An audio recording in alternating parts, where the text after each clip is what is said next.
Hello, all. Happy New Year. I hope everybody is doing well and having a restful New Year and a good time. I am Raymond Feliciano, author of the Dolphin Wars novels and ruler of King Dolphin TV. And I'd like to welcome all of you that decided to come on by and enjoy this Just Cuz chill stream. I thought about it. I said, I want to do something for my people. And I decided, I know there's a bunch of streams out there, but I want to do something for people that really like to come and have a good time here at the Dolphin Pod. So I decided to come on board and take a enjoy a couple hours of your time and company and fellowship. And we're gonna have a good time. We're gonna have a good time. I'll go over really how happy I am that we've got this small but feisty, yes, feisty community. Sandra says it's mighty. Yeah, it's mighty, but we're also very feisty because we don't give up for anybody. I mean, they're the big old streams, but we just get out there and kick them in the shin and say, "Yeah, we're here." So let me welcome those that are out here.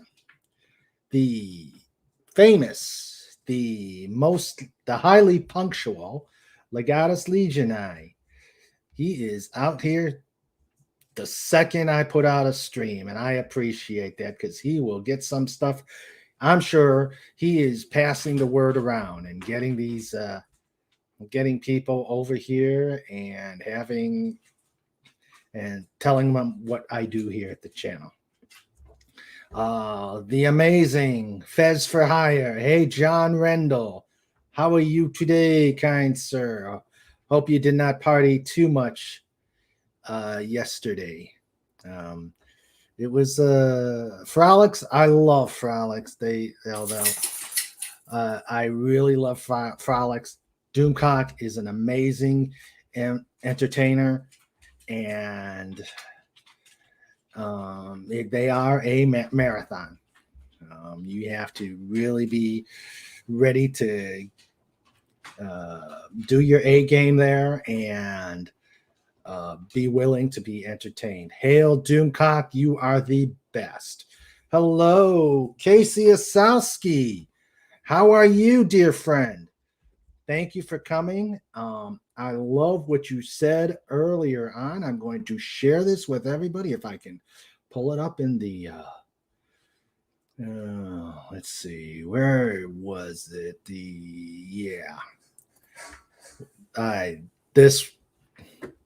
This means a lot, buddy. This really does.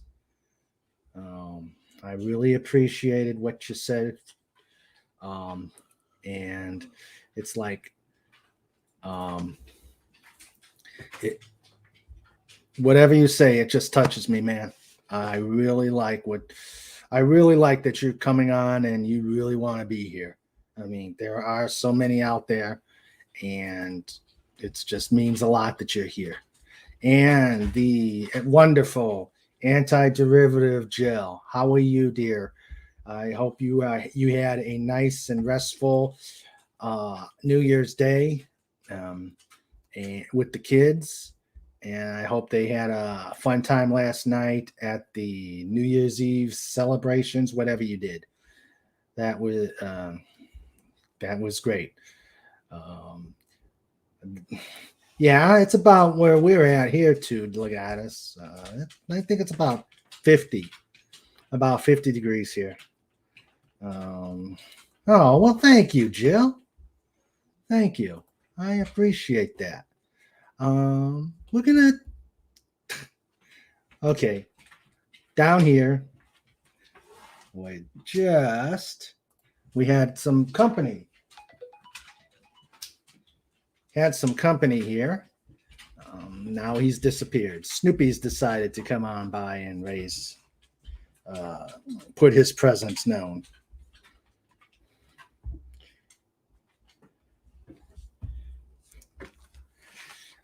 Sandra, that's the way StreamYards is. I can probably raise my. Let's see. There, that's better. And yeah, Snoopy just made an appearance. Oh, there he is, right there. He said he wanted to come on by. He said he wanted to come on by and and make his presence known here. And I'm sure he's the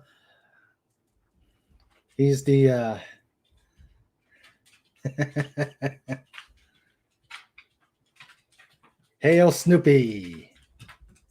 Yes, hail Snoopy. Come on, buddy. Come here. Okay, fine. He'll be by. But wow. Alan said they remember the time at midnight when the neighborhood lit up with so many fireworks. Wow. That's nice.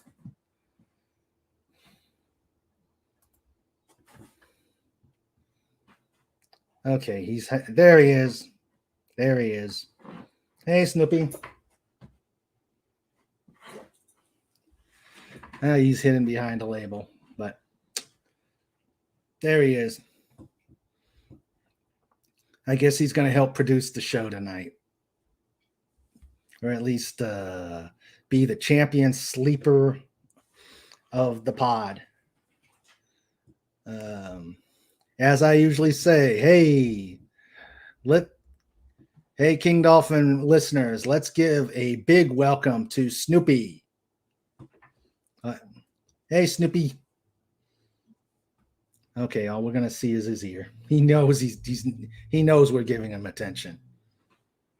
So great that they had a good time at the fireworks. As long as they were fireworks and they were being safe and not doing the Texas fireworks, and that everything was safe.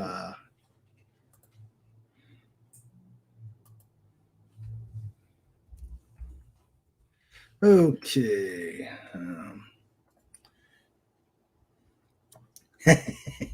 The Snoopy love making waves of his own in a pond in a river. Well, we do have a pond in my backyard, but right now it's sealed up. So even when it's open, he avoids it. He's had a couple pratfalls into the pond, and he's scared himself more than he has done the fish. But so he gives it a wide berth.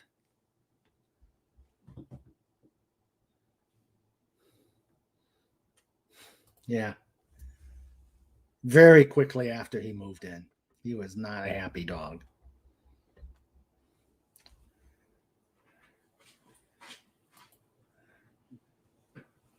Hail Mail McCheese. Welcome. Okay, sanitizer.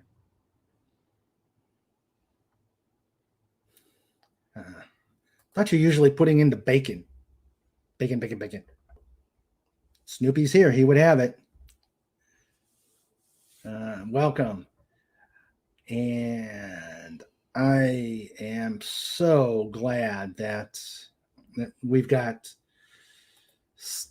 some dedicated viewers here, and we're going to have chill stream. I like doing these where we just have no format, no rules. Well, some rules. We got to keep it clean and make sure that the bots decide they don't want to come over here. Sandra, you know better than that. You don't know Miles Davis, one of the more famous jazz players? Yeah, well. So what shall we? I know everybody's been doing a year in review, saying this is what I've done in my channel. This is what the pop culture has gone and stuff. I want to. Yes, he does. Yes, he does, Casey. Bottle of bubbles at midnight, or a long, passionate kiss, or just gazing at the fireworks. Probably all of the above. Probably all of the above. But for most of us that were here, we were listening to the Kelvingtons. We were watching the Kelvingtons' awesome video and listening to Doomcock singing. So I think we had a great time last night. I'm just gonna kvetch about what I've done since I decided to get this channel going. There are some of you that probably don't know. Yeah, I put it out on the teaser, but I just wanted to go out and tell you. Oh, yes, she did. Yes, we did. And we listened to the old Lang Syne, and we didn't have champagne, and I didn't feel like popping out wine, so I had a gin and tonic, and I made Sandra the razzmatazz and 7, and I am kind of like the home bartender. There's my bar right there. All right, I got to get my directions right there. And doesn't this look kind of avant-garde? Doesn't it look like something? What was that song? Yeah, we got that at an auction, and I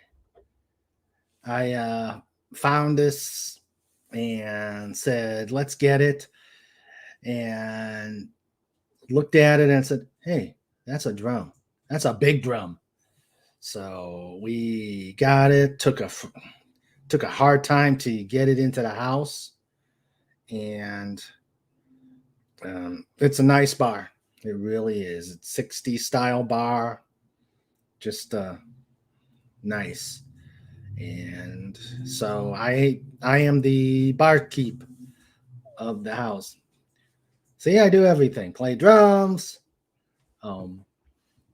make drinks, run channels, write books. I'm a Renaissance man. Yeah, it was a pain. They had no way to get it. They had no way to get it out of the house. So we had a nice New Year's. Nothing like having a nice New Year's with the golden tones of Doomcock and the amazing chat of Friday Night Frolics. So, and I hope everybody is so far having a safe, happy New Year's. I'm kind of I have some distraction because my uncle is having some issues, and we're probably with the bug, the way it is up where they are, I may not get to see them even should something happen. So I'm kind of distracted with that, but I'm not going to let that bring me down. I'm not going to let it bring the whole thing down. I just, if you guys can just send some good thoughts my way, I would greatly appreciate it. And Sandra's way, because she's got to put up with me. But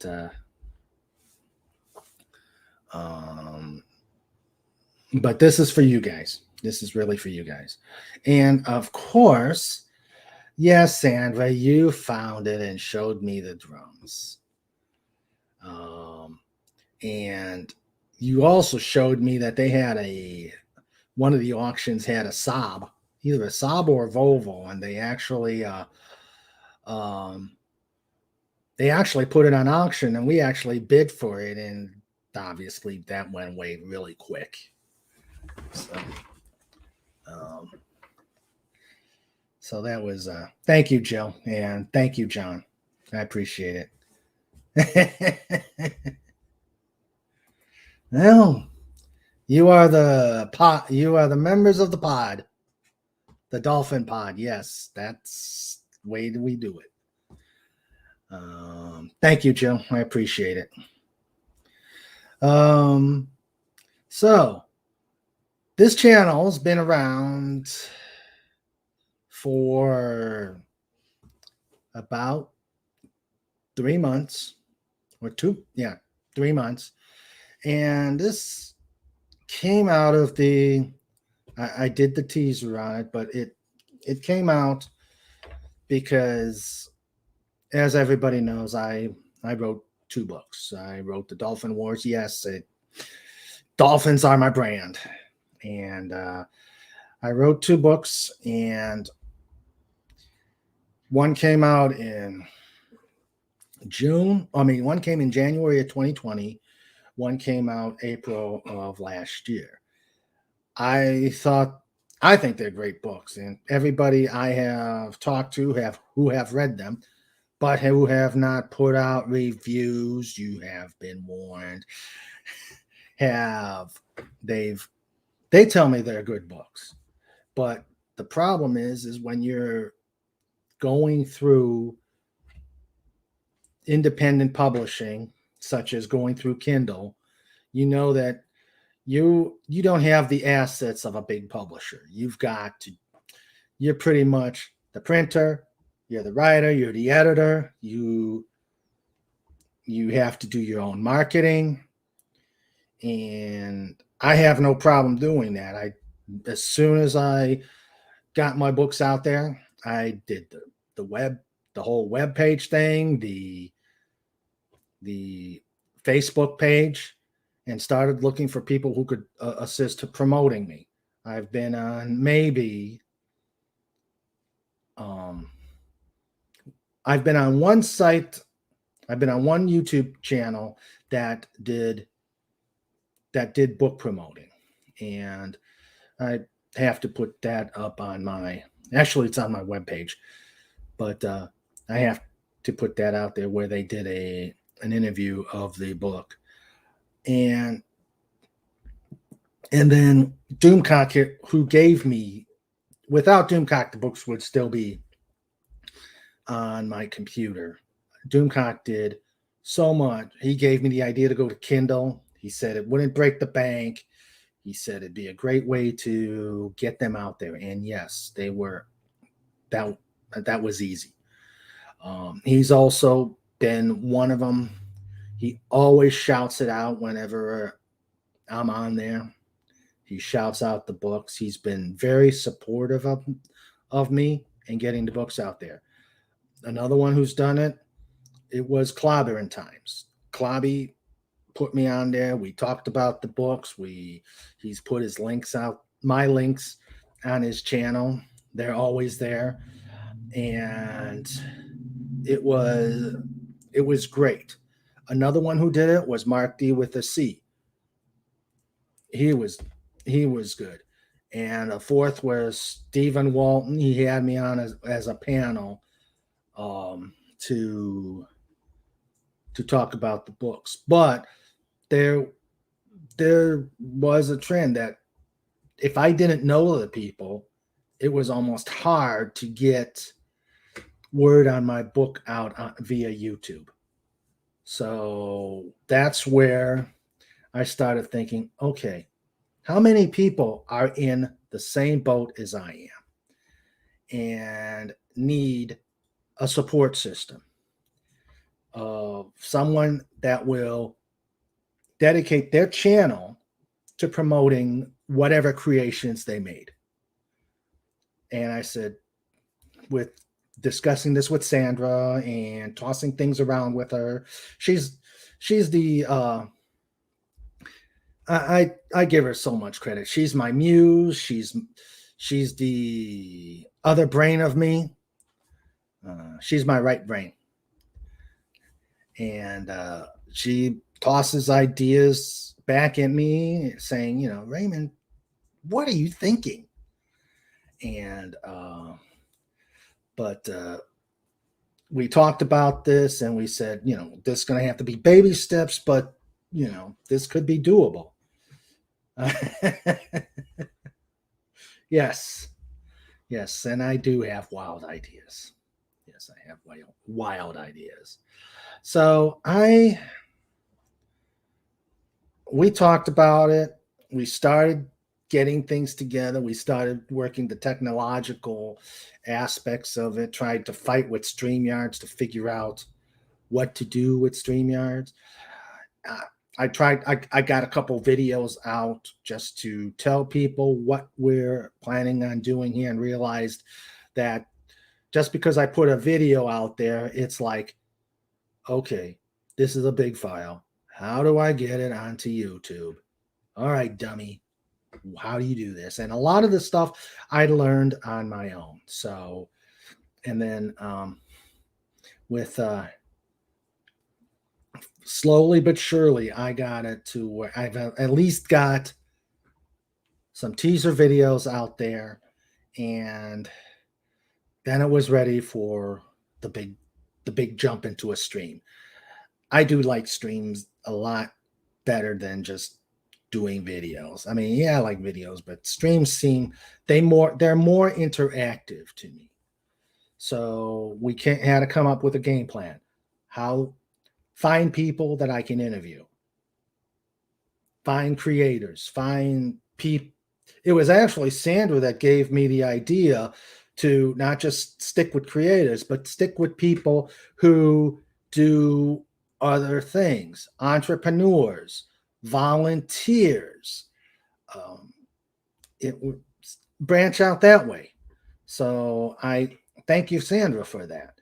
So I had the game plan. I didn't have a schedule yet because I still wanted to figure out StreamYards. So October,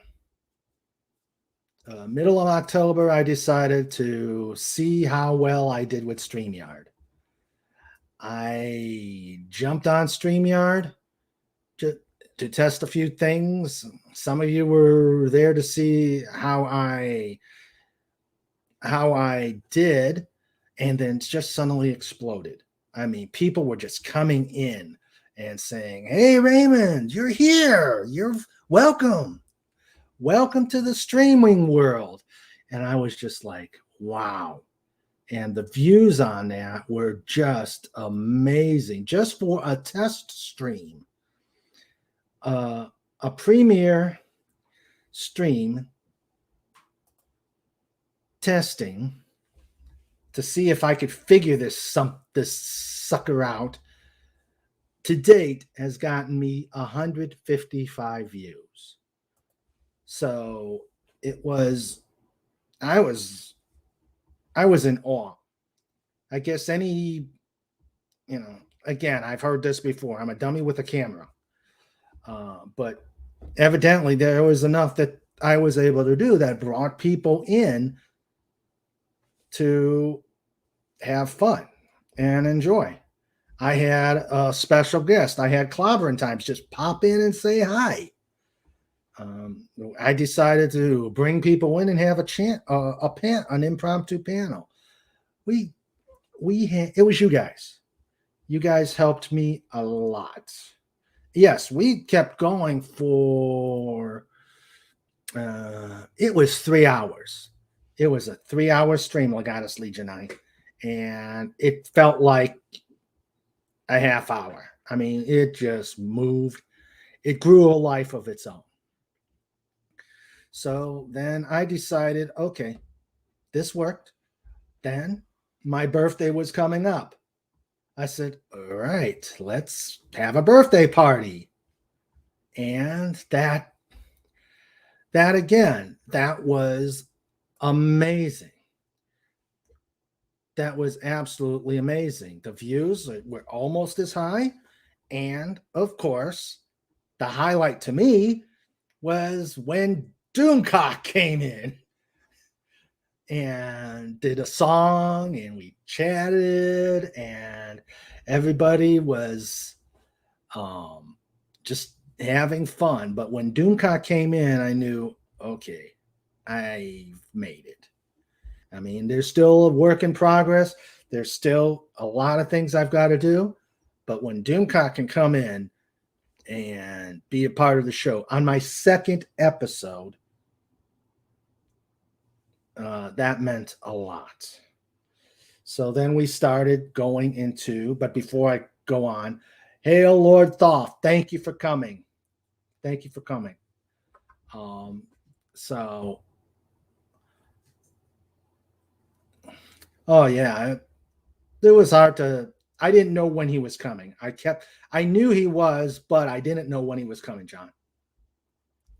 But it was just amazing. And in the process of building the channel, I started building a team.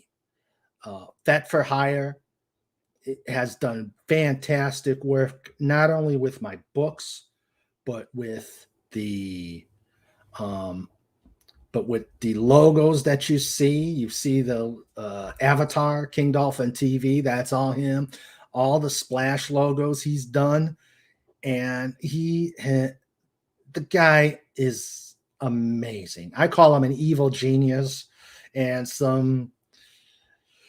he is, but deep down, he's a good person and a fantastic creator. I mean, you've seen his stuff when he's come on. It's just, and the fact that he can just come at it out of the blue just is amazing.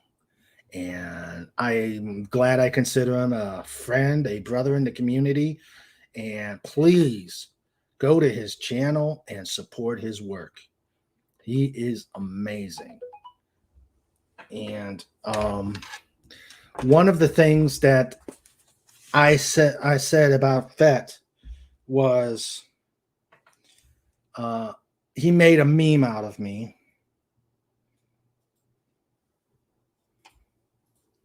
He made a meme out of me, taking the old Star Trek where Picard gets tortured by the Cardassian and made a meme out of me. So I know I've made it when Vet has made a meme of me. So it was agreed, Legatus. Agreed. But yes, Vet, this channel, besides being you guys, is Vet's. We're all part of Team Dolphin. And we are all part of a family. And I am so grateful for all of you. And we had the channel. Now it was time to bring in people.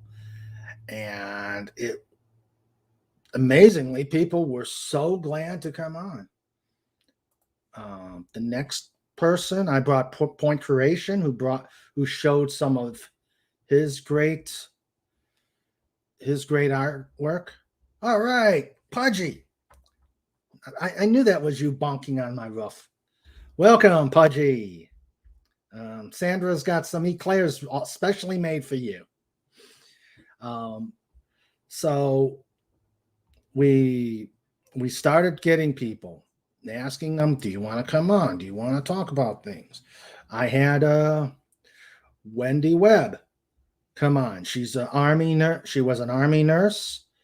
Veterans Day was coming up, and she was perfectly willing to come on and talk to us about her time as a trauma nurse and some of her background in the Army. She was so great, we brought her back again. And she'll definitely be back again. I have plans for Wendy. Now, of course, I got to work with Jimmy, too, on that part, too. And possibly Olga.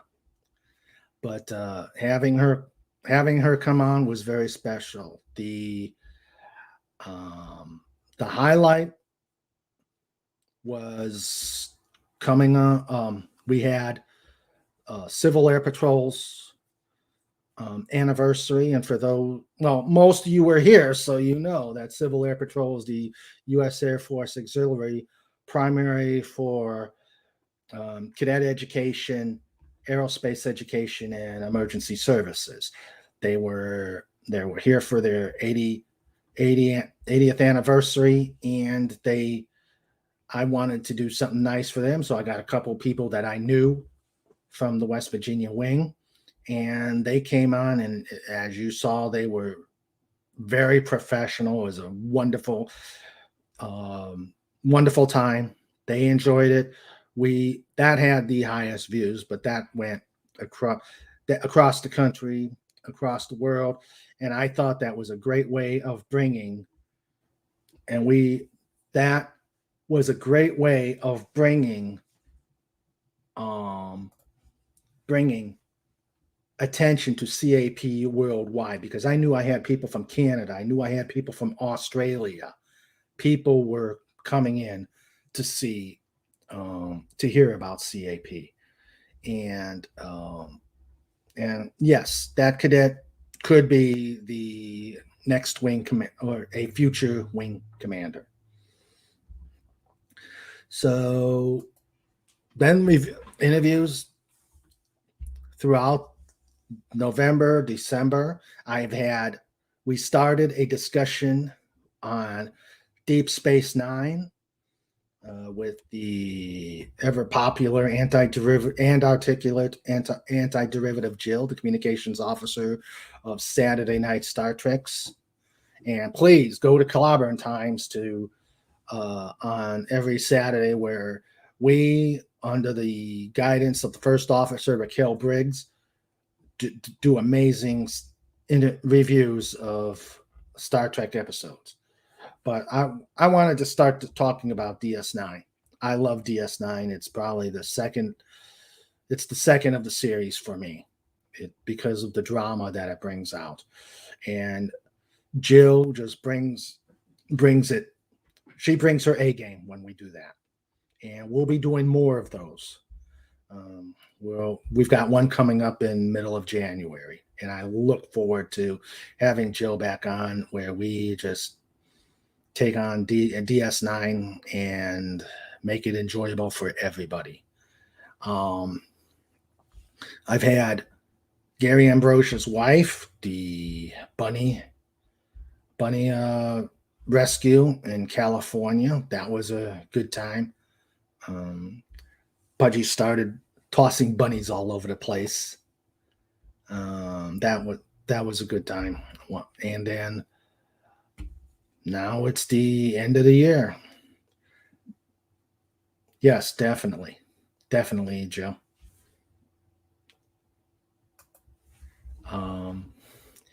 And in the meantime, we have just built a small but feisty community here. You guys are amazing. I don't have a lot of subscribers. I'm not ready to handle the monetization. I just want to bring things out to people, and if people can keep coming back, I guess I've done my job. To wrap it up, in the meantime, I wanted to get some more videos out there and show some other things as a change of pace, because I know people, a week between streams is kind of tough. And I myself get antsy, because I want to put content out there. So what did I do? I had some videos of I had videos of some of my drum recitals. I did a gig, and I've decided, why not? This is all about Fett. Actually, when I asked Fett about this, he said, why not? This is showing creations. Show your art. Show them what else you can do. So I put my drum playing out there. I am not Ginger Baker. I am not Ringo Starr. I am not Clara Palmer or anybody famous. I'm not Lars from Metallica. but I'm just a guy who likes playing the drums, and I wanted to show everybody else out there that that anybody can play drums and have a good time doing it.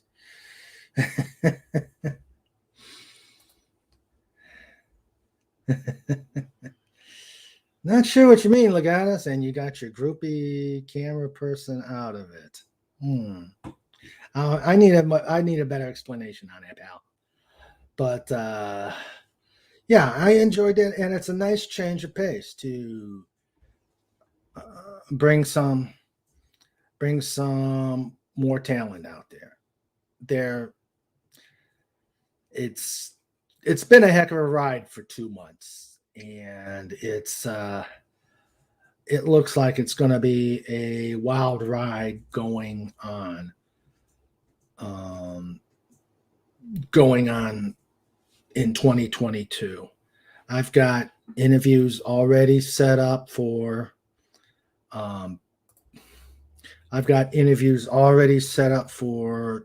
January and the beginning of February.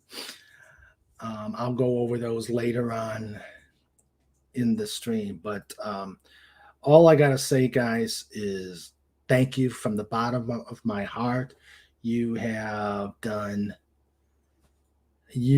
this channel's you. This channel is you, and I'm just the facilitator. I'm just a guy out here wanting to have fun and share my love with everybody. I'm staying away from the toxicity, the politics. Again, this is a no politics zone. I've told the wrenches, we're just as strict here as we are on Cox channel. We have to deal with that every single day, so we don't need it here in the stream. In pop culture, yeah, we can discuss it. I have some ideas. I have some ideas with pop culture, but we see that so much out there. And so it's like I want the creators are what's going to make the channel. So I'm going to ask, Sandra's giving me a bunch of ideas. I'm asking if you know creators, please send them my way. I would love to interview them. I would love to share the work with them. So, and hopefully we can continue to just take this and make it go a lot of big places. And again, thank you very much. I used to be in a choir, Legatus, but my singing voice is not what it once was.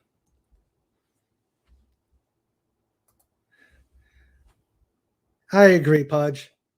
I agree. But I think you're just saying that because she's feeding you. So, well, I've monologued so much.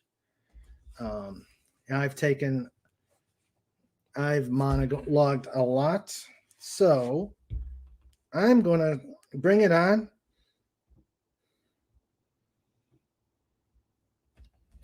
I'm gonna bring it on to you guys. I'd like to. I'd like to bring some of you on. So just mention the chat if you want to come on, and we'll just set up a channel. Just let me know, and I'll just send you the link, the stream link. But we love having you on, Pudgy, and your mentor, and your best friend Cobalt too. Snort a poop ass. Hey, how Snort? How you doing, buddy?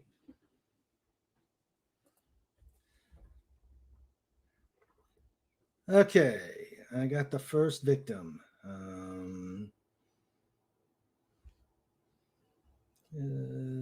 see.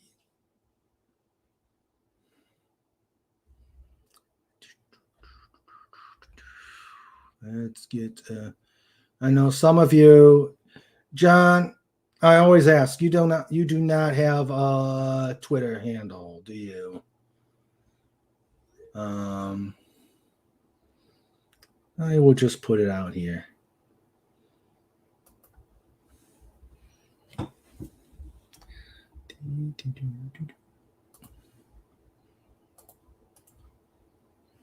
I don't care who all has it.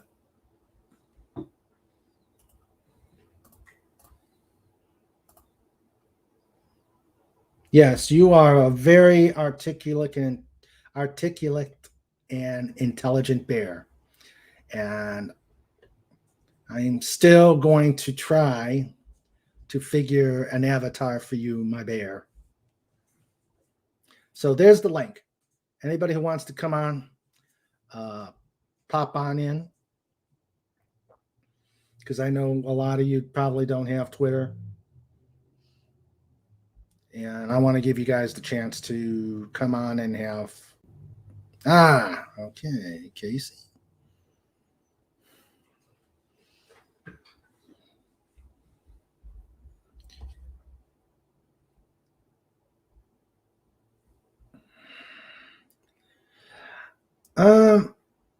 You just want it as the emergency room. You don't need you don't want the avatars. Maybe I can check with Fat.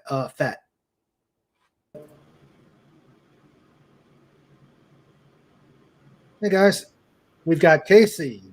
Hey. We've got Fez. How are you guys? Good. Okay, there we are. All right. Hello there. Hey, John. How you doing, New Year. Happy New Year to you too, and Happy New Year to you, Casey. Can you hear us? Okay. Yeah, I've got you. Can you hear me? Somehow or another, my camera doesn't seem to be going on here for some reason. We can wait. Hail Zax, welcome. Welcome. If you want the emergency room, Legatus, let me check with Fett to see if he can just do the basic emergency room thing, and we'll see if we can get it to you.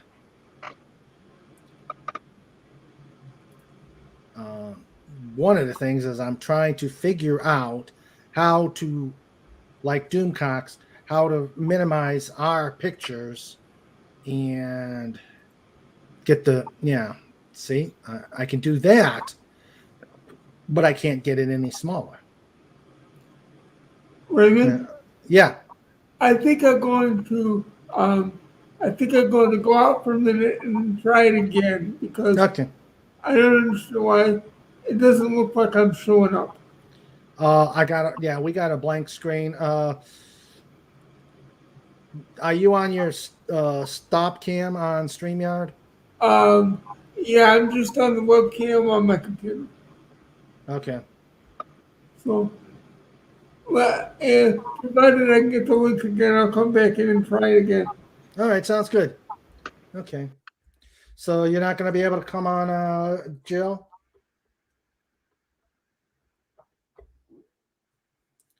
So, well, you are busy collecting trivia from the... Yeah, Sandra told me they're looking to lock up the TOS episodes. I didn't know they could do that, but fortunately, I've got the Blu-ray, the 50th season box, so we can go back anytime. So, all right, John. Hello, sir. How are you, my friend? Happy New Year. Happy New Year there. I'm doing pretty good. That's good.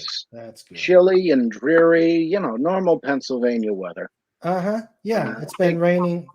It's been raining here. We've got puddles in the backyard. Yeah. Snoopy Snoopy will pace to the back door, open the back door, go out, and then immediately come back in. He's saying, I'm having none of this. Yeah. Well, it's like Dolly, my cat. She, although she doesn't pace, she more booms. She's on warp speed all the time. Yeah. And, you know, she gets under mother's feet. And, you know, lots of fun. She's on warp speed all the time. Yeah. And, you know, she gets under mother's feet. Okay, we got an echo. Lots of fun. Warp speed all the time. Yeah. Okay. Okay, we good? Okay, Casey is still blank, so I know. I don't know what to do about it, dude. Can you hear me? yeah, we hear you Can hear fine. you. Okay. Yeah, we hear you fine. Right. What I may do is just turn off the cam so you'll see the white little circle thing, just so you got something to look at. Sure. Sure. We're watching Jill's comments of what Amazon is doing, that they're gonna start locking up the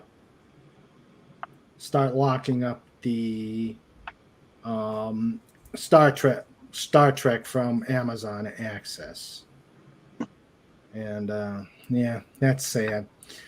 My thought is they're probably going to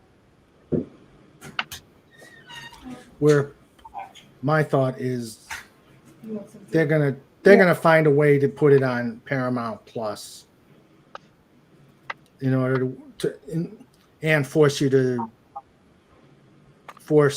filth on us, which nope. Yeah. So but as we have all heard from Doomcop, make sure you have that. Make sure you have it on physical media. I've got the old Columbia. I've got the old Columbia VHS down in my basement. No VHS, but and then. Am I the only one who still has one of them? I actually had one, but it in our last house, but it broke up. It broke on us, and then you'd look for one and you don't see it. When we're done, just put it here. So I guess. And so but I bought the 50th anniversary set, which is pretty good. I recommend it to anybody. Put that on. So, but yeah, it's sad. It's really sad. You know, I had 3 DVD players and all of them broke. And now the disk drive on the laptop don't work. So if I want to watch a DVD, I have to set up the other computer. And what a pain in the neck that is. Yeah. Yeah. And then you've got the other regions. It's like, come on, give me a break. Yeah. So, what the deal is with all these other regions, you know, make one thing and make it consistent. Mm-hmm. And that one thing I found, one thing Best Buy told me is that you have to, if you get one and you watch all the other regions, it locks it into it locks it into that region, so you may not be able to watch other regions. Yeah, right. So you got to get about 20 DVD players. Yep. And of course, now I'm hearing about the 4K? They're calling it. You have to buy a new thing for that, and a special TV. And, you know. Yeah. Give me good old fashioned film. Yeah, that would be nice. Hey, Cobalt, how you doing? Happy New Year, Raymond. Happy New Year, Cobalt. Glad you can come on. Glad you can Hello come there. on. How you doing?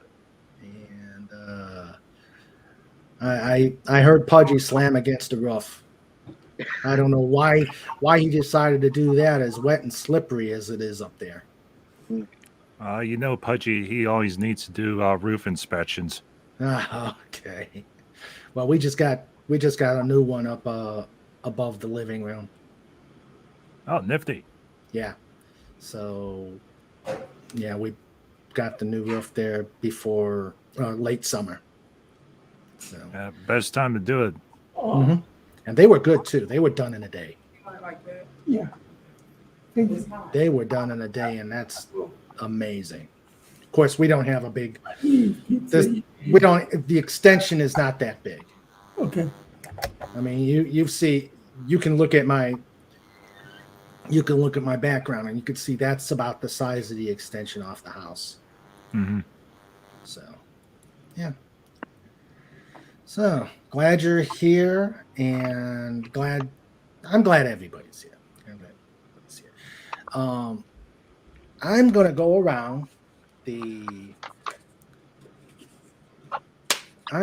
around and ask.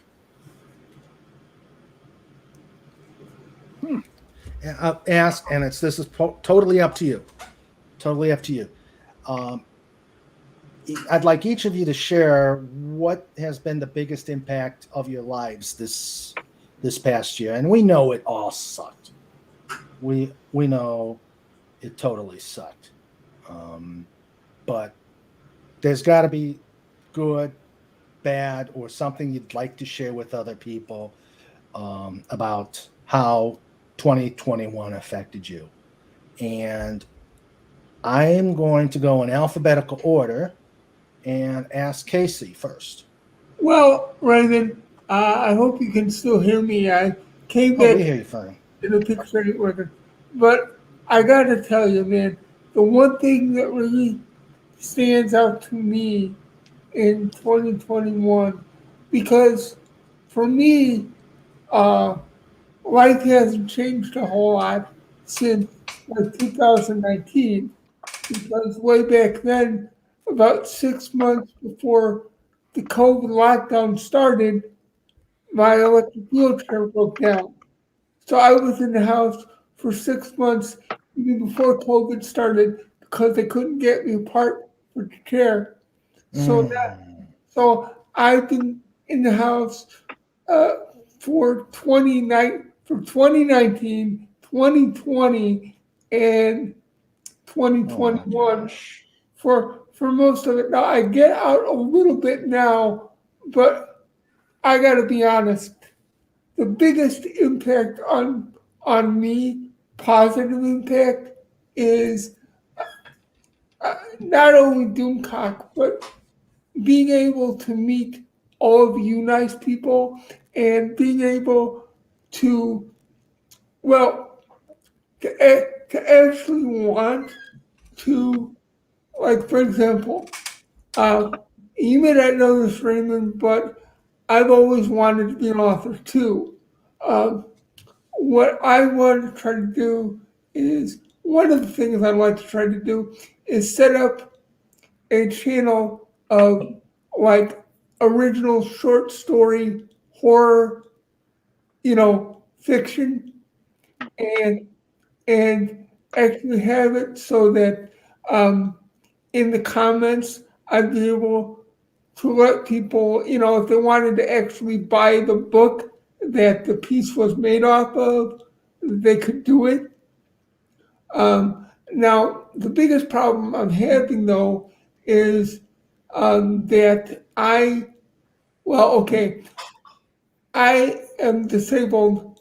I'm 58 years old. I have about 10% use of my entire body. And on top of it all, I'm legally blind. That's the biggest hindrance to me starting a channel.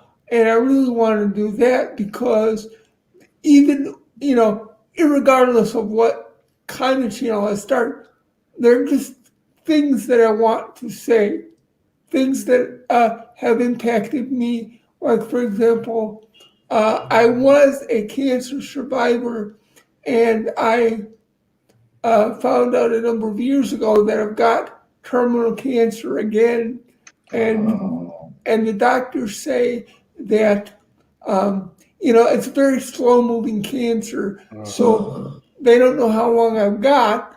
I've lived a lot longer than they expected, but they're just things I want to share with people before I go. And I thought YouTube would be a great medium to do that, except that, you know what? I discovered something. When you can't see what you're doing, this shit is hard. Well, I'm glad you're handling it with a good sense of humor. That's what I've liked about you. You've got a good humor about yourself. You don't let this get you down. Dude, let me tell you something. I learned a long time ago. First of all, if you can't laugh at yourself, if you can't laugh at yourself, you don't deserve to laugh at anybody else. And what you see, I've got a really dark sense of humor. That's part of the reason I love Doomy so much, is when we talk, like every now and again, he'll just call me up on the phone to see how I'm doing. And when we talk, I mean, it gets really kind of dark. And it's like, yeah, I understand this guy. But it's like, I discovered that if you don't have this kind of acerbic sense of humor and pick fun at yourself, you're one of those people that will find a ramp up to the highest bell tower you can find with a shotgun and just be picking people off.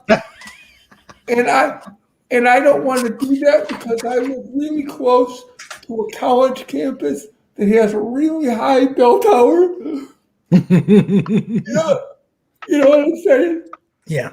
But I guess if that's, I guess that's really it. You guys, everybody in Doomcock's chat, everybody, um, everybody in all the other streams and commenting on people's videos. I mean,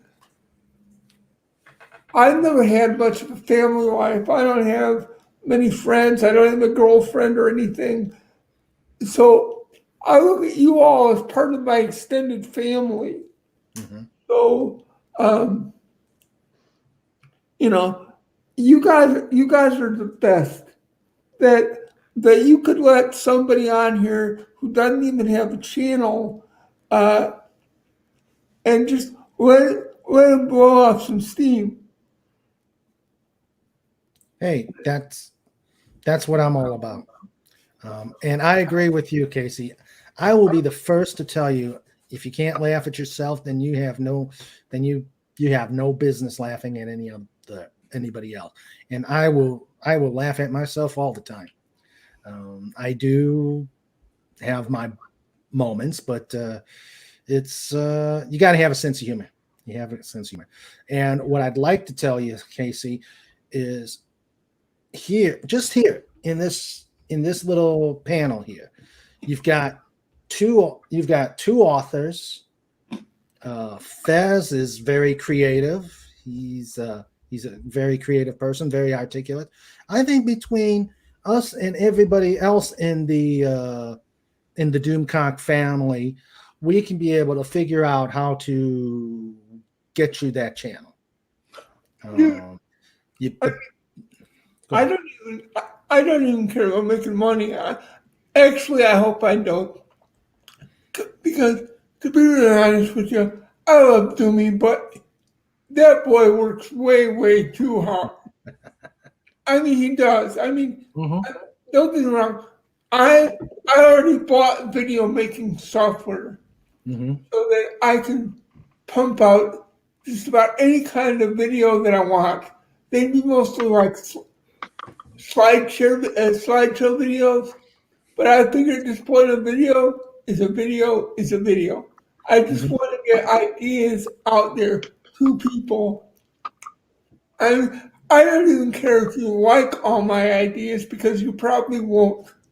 But honestly, I believe if I had to sum up my philosophy about all this stuff, about everything that we deal with, that we talk about on Doomcock, Doomcock's channel, for example, I believe that we will eventually triumph, but I also think that one of the keys to having a long-lasting triumph is we need to have more creative people out there who are creating their own IPs and controlling it. Exactly.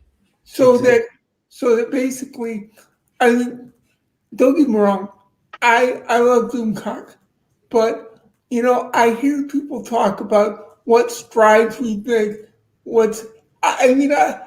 I've heard people now since No Way Home hit so big, they're like, it's not even we've made progress. It's like the war on woke is over, and I just don't buy that. No, I don't.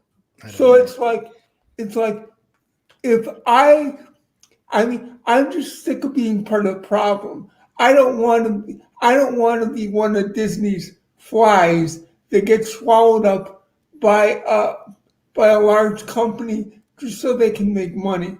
Mhm. I'd rather be able to have things out there that people could use, even if I gave them away, even if I gave the books away, just to share the books with people, or use the channel not even to make money, but just to have it be there so people could enjoy it if they did. I figure, I figure if you put out a good enough product, the money and all the other stuff will follow. Mhm. And that's one of the things I refuse to go anywhere past Kindle, because I'm going to tell you a story. I One of my favorite authors is Stephen L Coons. I don't know if you've heard of him. He was the Oh author of He's the author of Flight of the Intruder, former Navy pilot. Yeah, I heard an interview of him on the Fighter Pilot podcast, and he started writing about wrote a fiction based on his experiences. He was a A6 pilot in Vietnam, so he started writing it and he started pushing it out to other people, and I think it was the Naval Publishing Institute, they took it up, but this is what I took out of his interview. Once they got the right, once they decided to publish his book, they took the rights. So, and that's what stuck on me, is once you give these publishers the rights to your books, it's like you lose something. And I said, my story's great. It's not got a big following yet. I keep hoping it will, but I do not want the rat to take my property away from me. And that's why I will fight tooth and nail to keep my property to myself. Dude, what we have to understand as people today, and this is so true in in a world where big corporations pretty much control everything we see, hear, Mm-hmm. and do. I honestly believe that freedom is not freedom is only free if people are willing to go out and defend it. And one of the simplest ways to defend freedom is not to let some money grubbing idiot corporation who doesn't really care about you or anything about what they bought from you, aka Disney, Netflix, Amazon, any of these people have your stuff. Mm-hmm. If it belongs to you, then you control it, and only you and the fans get to decide its fate. And that's what real capitalism is all about. Exactly. Exactly. Okay. I'm sorry. I'll shut up now. Well, no, that's fine, Casey. You're great. Anytime you want my help, and I'm sure everybody will offer their help as well. Anytime you need it, you got it, buddy. I'm really grateful for it. I just don't know where to even begin, because I'm sitting here thinking, you know what? I love to write. I love to write short stories, but the thing is, it's like, okay. I mean, for me to type in the chat I mean, even takes like 15 minutes to pull off some of the lines that I sent to you just because I can't see what I'm doing. So I have to go back and keep rechecking and rechecking just so you can maybe read it.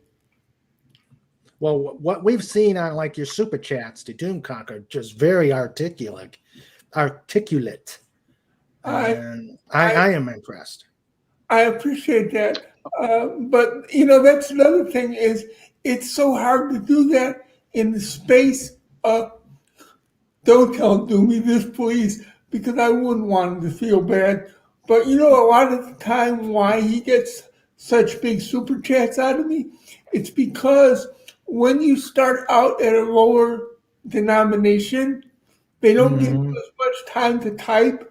So basically, I get about halfway through and it won't even let me send it. So for me to finish the rest of it, I got to bump up another 2 or 3 notches just to be able to say what I want to say.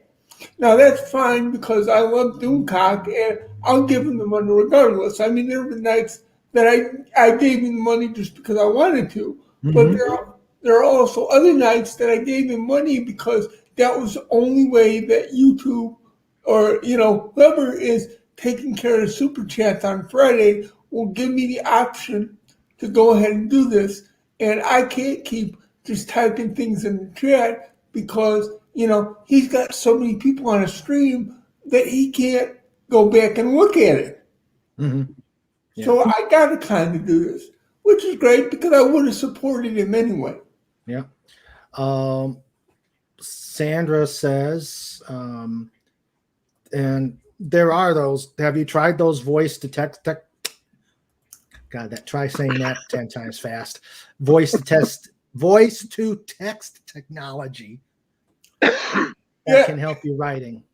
yes, I have. The only problem with the voice to text is that you still have to be able to tell it like I've actually used I let me try this again. Excuse me. I've actually tried to use that dragon naturally speaking and Uh-huh. the more expensive dragon. Yeah. The thing is, it's fairly smart, but the one thing it doesn't do is you have to tell it like where the commas go, where the periods go. You have to tell it when, to do all this stuff that normal people, if they could just see it, would be able to do automatically.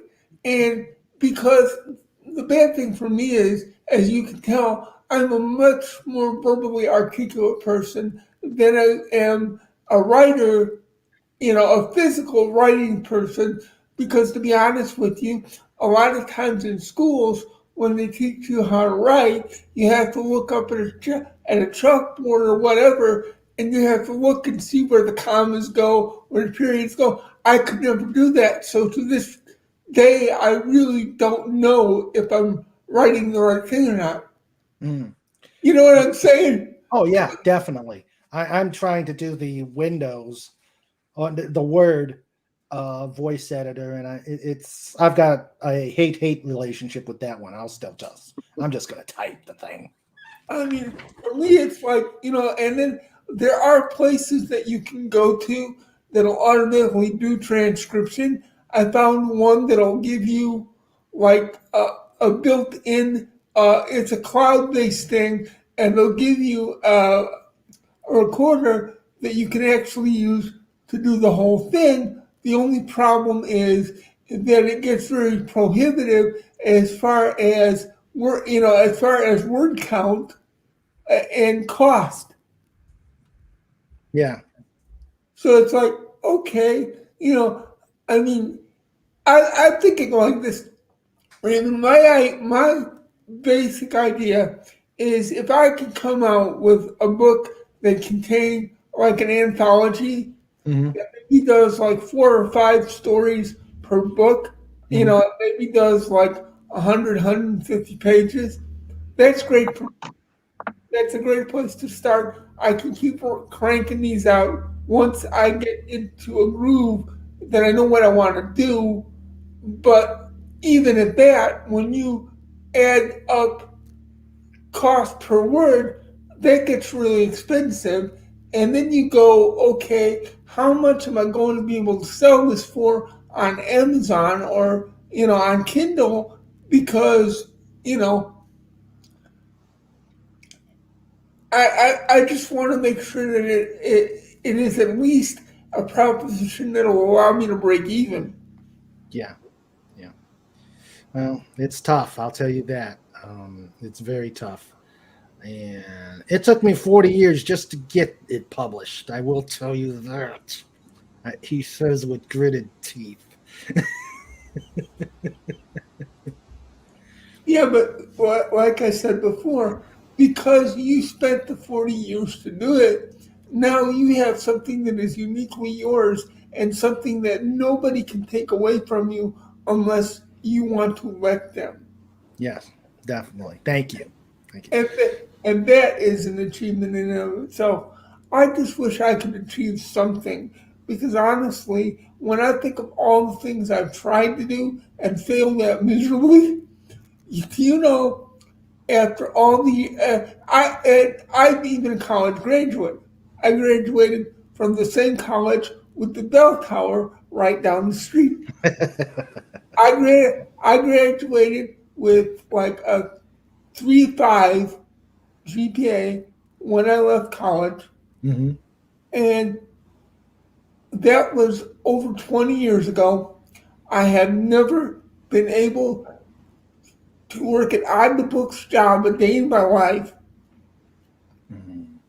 So I mean, you know what I'm saying? I, people talk about all this new opportunity and technology, and the thing is, it's like I got to get in on this before I die. You know, Well, I, the best thing to do is make the best of your opportunity. Um, I do have to move on, Casey. I'm sorry, I'm out of here. No, no, stay on. Stay on. I just got to move on to Mr. Cobalt.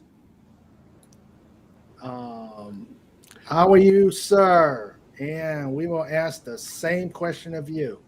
What was the biggest thing about 2021 for you? Well, I'm doing fine. I hope everyone else is doing okay as well. Um, I think probably the biggest thing is this the whole uh, pandemic business. You know, obviously, the company that I worked for, they sent us all home. There was well, there is a safe way to work in the office, but there's no cheap safe way to work in the office. So it's Yeah. cheaper to just send everyone home. Mhm. So, but being home and also, not being able to go anywhere led to, a lot of time for me to work on my writing. Mhm. So, the output of the Pudgy stories really increased over the course of 2021. Mhm. And, just from doing it, every single week, no matter what, uh, I release on a weekly schedule, Mhm. but on the off chance I don't release weekly, I'm still working every single week on on the stories. Mhm. So just it's as long as I stay in practice, my writing appears to be getting better and better. Mhm. It's one of those things you just got to keep practicing at it and just get on a steady release schedule. Mhm. Yes, definitely. And I'm sure when you start getting the blocks, Pudgy comes over with a ruler and baps your wrist. Yeah. Now, usually what happens is that, I got this great storyline planned out. I start writing, and then Pudgy runs in his house, shuts the door, and peeps out the window and says, "Yeah, yeah, I'm not telling you what happens next." And it's like, I really need to get the next chapter out. Well, haha, it backfired on him because look what happened with Bloodfang. That's true. That is true. Yeah, we just got it.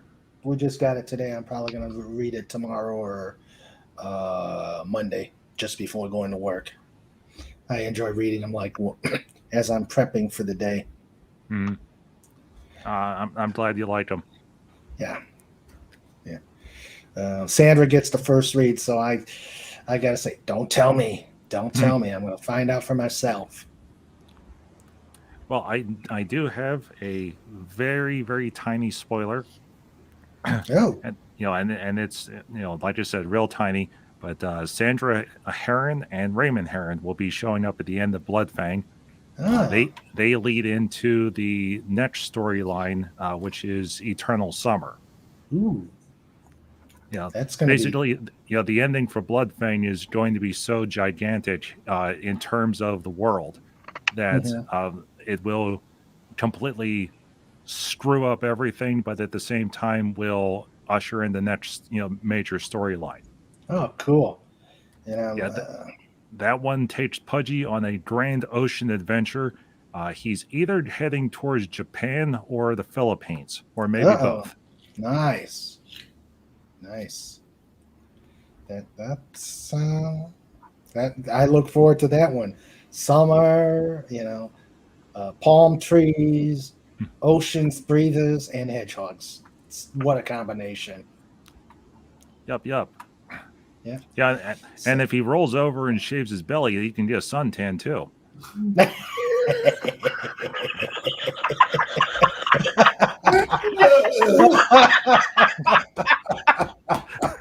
Who's going to be brave enough to shave his belly? Well, the main problem is that there's no more razors in the world, so first you have to figure out a way to make a razor. That's true. True. That is so true. If anybody still needs the links to get into the Pudgy stories, Sandra will put that out there. And these Pudgy stories are amazing. And Cobalt, you are a fantastic writer. And I look forward always to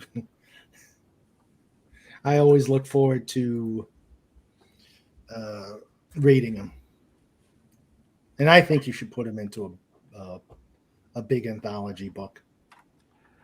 Well, I am considering it.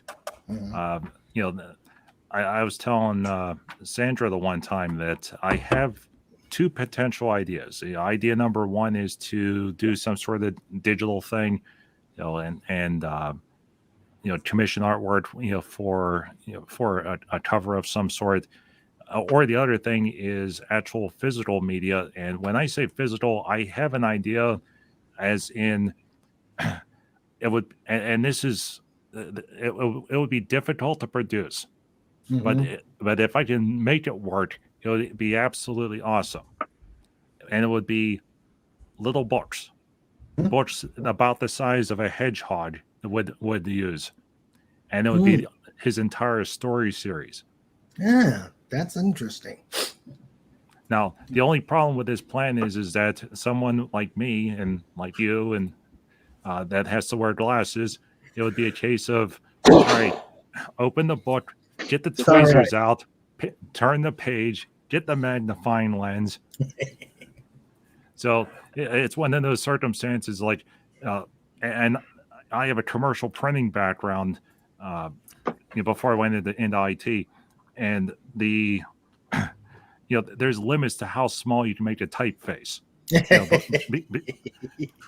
There's a reason why the eye doctor says, okay, which line can you read? Okay, line 27. Yeah, you need you need trifocals. Welcome to the lovely Sherry. Hello, Sherry. Yes. Hello. Welcome aboard. But yeah, your work is fantastic, and we're glad that you're here. And it's been a long time since really we've had a chance to talk to you before you started coming on this channel, and I'm glad you're here. Oh, thank you. and we'll obviously you're gonna be a presence here at the pod all the time. Yeah, and once I can figure out how to adapt the microphones for Pudgy, then he can start talking as well. All right. All right. Legatus Legionai had as an idea, and it was pretty much along the same thing. Make them a little golden book. But it sounds Yeah. like you want to make them even smaller. Well, if you look at Pudgy, because Pudgy officially is 5.5 inches tall, although technically if he squeezes out the whole way, it's 5 3/4 inches tall. Mhm. You know, he's always yeah, you told me it's 5 3/4 inches. What do you mean it's 6? Okay, Pudgy is now informed me it's 6 inches tall. And what is Pudgy the size manner kind of hedgehog? The size does not. The size matter to Pudgy. So, What do you say, Pudgy? Okay, now Pudgy wandered off. all right. Gee, just whenever we get to the hard-hitting interview, he wanders off, and now he's playing with a box. Well, maybe we'll have him play with Snoopy. Snoopy's over here sleeping, so you know. So, John, Good evening. how has 2021 treated you? Any highlights, lowlights? Are you ready to? Were you definitely ready to kick it back in the butt? Well, it's had its good moments and its bad moments. I mean, before I go into that, Casey, I'm proud to be a member of your family, and I wish you all the best. And you kind of hit me hard a little there because I'd lost my sister 2.5 years ago to breast cancer. So, you know, my prayers and my best wishes for you, friend. But this year the highlight has been, you know, actually, you know, getting on streams and meeting people. Obviously, Doomcock helped me through a lot of the depression, you know, just with the frolics and all that. It's been really good. It's been really good with that. And the fact that, you know, now I'm senior warden of my lodge, I'll be master next year for our 175th anniversary. That's a huge thing for me because my history in our lodge goes back to the 1870s. Mm-hmm. So that's really been a lot of fun. And, you know, between bouts of depression, problems with the eye surgeries, I've gone on and on about that. Getting back into doing the woodworking and the, you know, working on the, shall we say, special project you know about, which I'm making some good progress on. Well, that's good. Hoping to have that done in February. But that and a few other odd little things have made a big difference. You know, get me through the year, and of course, you know, meeting some new friends around the area with the railroading stuff and things like that. It's good to get out and, you know, actually meet people or get on streams and meet people and see new things, do new things, because, you know, you get sick of looking at the same four walls all the time, you know. Yeah. But no, it hasn't been as bad as it could be. It's had, you know, for a guy like me that's, you know, not to get political but conservative, it's been a hard year watching all that stuff go on. So, you know, the streams and everything are a great way of taking my mind off it, you know, moving on and getting a few laughs here and there. You know, I mean, I absolutely love Pudgy. I think he's awesome. And of course, getting Dolly, the new cat, that was another big one because I'd lost her a year and a half ago. Yeah, that's. Yeah, it's been not as bad as it could be, not as good as it should be. Yeah. One other thing was my best friend down the road, Jody. He's been a brother to me longer than I've been in Masons. We were firefighters together, and he just got an implant for his heart. And I think it's a built-in defibrillator, Ooh. but it's something that he feels a lot better now. He's moving a lot better. And for a while there, I thought I was going to lose him. And, Mhm. I did that kind of thing really just stabs me right in the heart, Yeah. And, but he's doing a lot better now. So, Oh, that's hopefully good. we'll get out and watch some trains this year. Oh, good. Good. Yeah, I have a stent in me, Mhm. which is hopefully that's all I'm ever going to need. Yeah. Yeah. You don't want to go through a lot of this. I know he's had some troubles, not so much with the healing up in the shoulder where they put it, but with his 8 cats. Mhm. And he's got 8 of them. Mhm. And for some reason, him and his wife like cats a lot more than I do. And I love cats, Mhm. but they will jump and they will run and, all kinds of things get underfoot. Make life generally interesting and a little bit painful. And you worry about ripping the stitches and, fun stuff Oh yeah. like that. Oh yeah. Yeah. Could I, be I used to worse. I used to be a cat owner, but then the allergies decided Mm. otherwise. I've got that big lug right behind me. Yeah. Well, it was a nice He's doggy. yeah, he's sleeping. He's wondering what mommy and daddy are doing, Yeah. but he's just being. Pudgy is asking you, Masons. Does that mean you can make a house wall? Oh, that's the operative Masons. We actually do in Allentown. There is an operative Masons lodge of Freemasons. And of course, Freemasons developed from the original Masonic guilds, which were essentially a trade union for uh, the operatives. But yeah, they actually go out and they do brickwork, stonework, cinder block masonry, all that kind of thing, and some really good guys in there. You actually get to learn some of the techniques if you talk to them, and how certain stones will break a certain way if you hit them a certain way. It's fascinating. But yeah, it's a lot of fun being in Masons, though. Hello, Ooh, we got an echo. now back to Manny Echo, Mota. echo, Echo, echo. echo. Uh, Pudgy, is that you? He's playing with the technology. and having a fun time with it. Yes. We have the technology. We have the ability to remake him. We control the horizontal. We control the vertical. Yes, that just. We can even make it snow. Yeah. And that brings to mind another question. When I first got into Knight Templars, I was told this story, and it was a fellow who had become a Knight Templar about a year or two before me. And somebody asked him, "Well, you know where the Holy Grail is then?" And he said, "Yeah, if you go to the Secaucus, New Jersey train station and you go to track 3 and start digging under the tracks, There the is Jimmy Holy Grail Hoffa. is in a gold box underneath it." Well, 2 weeks later, the cops arrested some guy digging at the ballast at track 3. And Oh my God. no, I mean, you get that kind of thing and you gotta laugh, but because the rumor is the Holy Grail Is Jimmy is Hoffa. it's under the floor at the Cathedral de Chartres de Notre Dame, Uh-huh.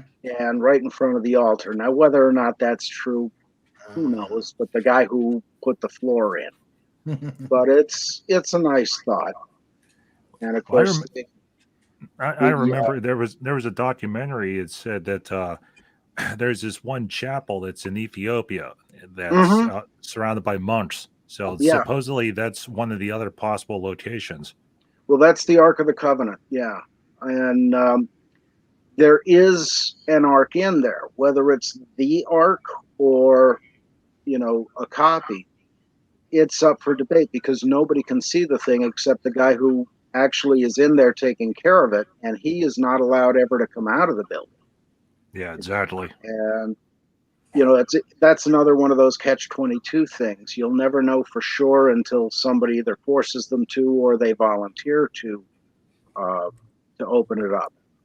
But me, I like the mystery of it. I like the the thoughts it provokes and the ideas.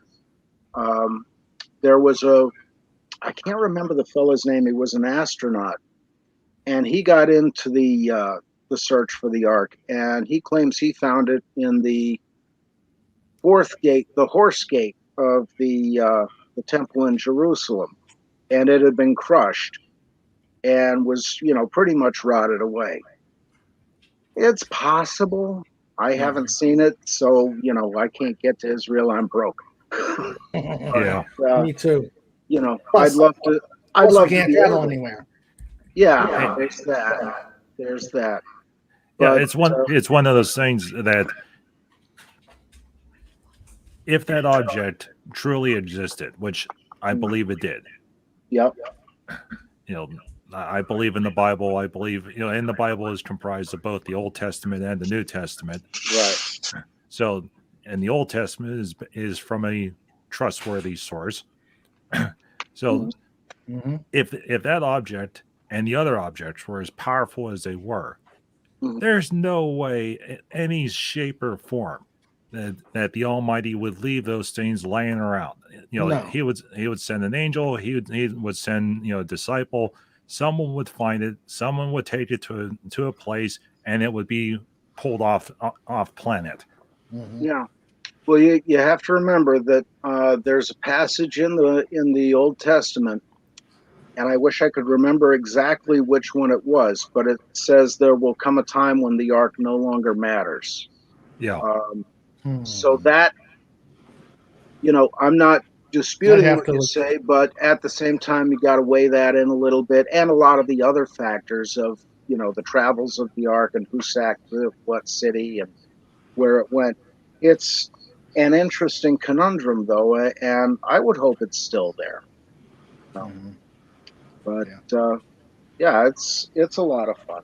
Getting into thinking about that and all the possibilities, all the adventures, and of course Indiana Jones. I mean, I love that. Yeah. Snortka says you got to be cautious when dealing with relics. By my calculations, there were enough pieces of the true cross floating around in the Middle Ages to rebuild Noah's Ark. Yep. Yep. Interesting. Yeah. True cross number 1, true cross number 2. True cross, yeah. But you can buy them at Joe's cross sales down the street. I'll tell you a different one that's almost as interesting is George Washington's original casket. And the story is that George Washington, when he died, they built him a casket very quickly. It was an unexpected death. Mm-hmm. And they, got guys together to build the real casket, the new casket. At the George Washington Memorial in Alexandria, Virginia, which is right across the street from the Amtrak station, you go up in there, and on one of the floors, there are cups and there are little pieces made into, I think it was a piece of jewelry made out of that original casket for George Washington. And you can actually see them there. I got to actually touch his field desk from the Revolutionary War. It's right there. You can touch it. Nice. And it's fascinating, the relics in there. There's the copy of the key to the Bastille and a whole bunch of other stuff. Really cool stuff to find. That's a really great building. Displays are beautiful. And the Knights Templar do on Easter morning, the sunrise service. They march up the stairs in full uniform, singing Onward Christian Soldiers. And it's a beautiful ceremony. I want to get down there and participate in that one of these days. Where is this at? That's at the George Washington Masonic Memorial in Alexandria, Virginia. Oh, okay. And you can't miss it on Google Maps because there's a big square and compass right in the lawn. Oh, okay. the lovely Sherry, would you like to come on and add a female perspective to this group of men? The link is out there if you need it again. And Jill, the invitation is still there if you want to come on and join. Sandra's lurking in the background, ready to swat any unwelcome invaders. Uh-oh. Well, so far so good. So far so good. And I'm sure because Pudgy's lurking too, ready to attack them. They're afraid. Hmm. You don't want Pudgy's determined look. Yeah, really. Excuse me, but how much would I have to pay Pudgy for an autograph? Well, that's an idea. Well, he would probably give it to you, for free if you ask nicely. Although, whereabouts are you? You know a little town called Carbondale, Illinois? Okay, Illinois. Yeah, Pudgy's been through there before. Actually, it's a nice little town with a pretty decent college campus. We were a lot bigger in the 70s and 80s, but it's home. Yeah, And the one adventure had Pudgy go to a place on the river. It was called Cave and Rock. I've heard of it, yes. I know a lot of people that go down there. Mm-hmm. But yeah, I mean, I would love, a true celebrity autograph. Could you arrange that with Pudgy? You may need a magnifying glass. Well, that's- yeah, but Raymond, I need a magnifying glass for everything. Oh, sorry. Come on, I mean, that's kind of it's part of my raison d'etre. Yeah, I think Pudgy can. Of course, don't start getting to his head that he can make some wampum from hedgehog autographs. Pudgy, man, if you ever need an agent, I'm your boy. If you ever want an agent, Pudge, I'm there, and my rates are very reasonable. All right, first we'll have to explain to Pudgy what wampum is, Well, you and then explain what an agent is. Uh-oh. Wait, no, my man, you misunderstand. You see, the idea is we don't explain to Pudgy what wampum is, and we don't explain to him what an agent is. That way you keep your share, and you do what? So wait a minute. You keep 80%, and Pudgy gets what?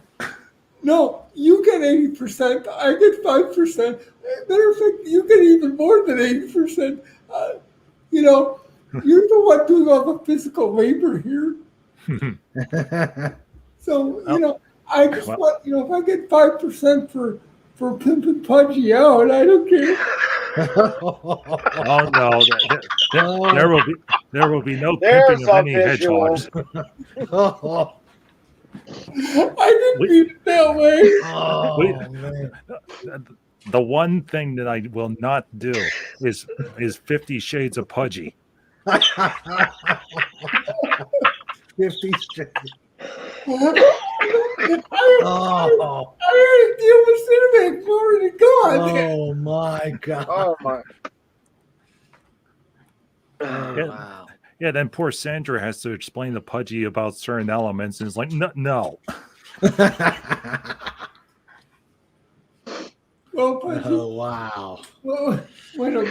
we have just entered, I would say we'd entered a rabbit hole, but since we're not talking about rabbits, we've entered. Or chickens. Or chickens. Or dolphins. We're talking about hedgehogs. We have entered the hedgehog's hole. Dun dun dun. Dun, dun. Sorry for that strange. And he's probably wiggling his nose saying, huh? Let's I do see. not want to imagine Pudgy wearing thigh-high knit stockings and high-heeled shoes. I didn't mean it that way. Oh yeah, and he comes down an elevator, stomping his right heel like Tim Curry. Yep. Yep. I like it. I like it. Oh man. Just a sweet trans hedgehog. Oh, I'm sorry, that was terrible of me. oh god. Oh, you just went where we were all thinking. What are you talking about? Poor Pudgy. Oh, Poor well, Pudgy.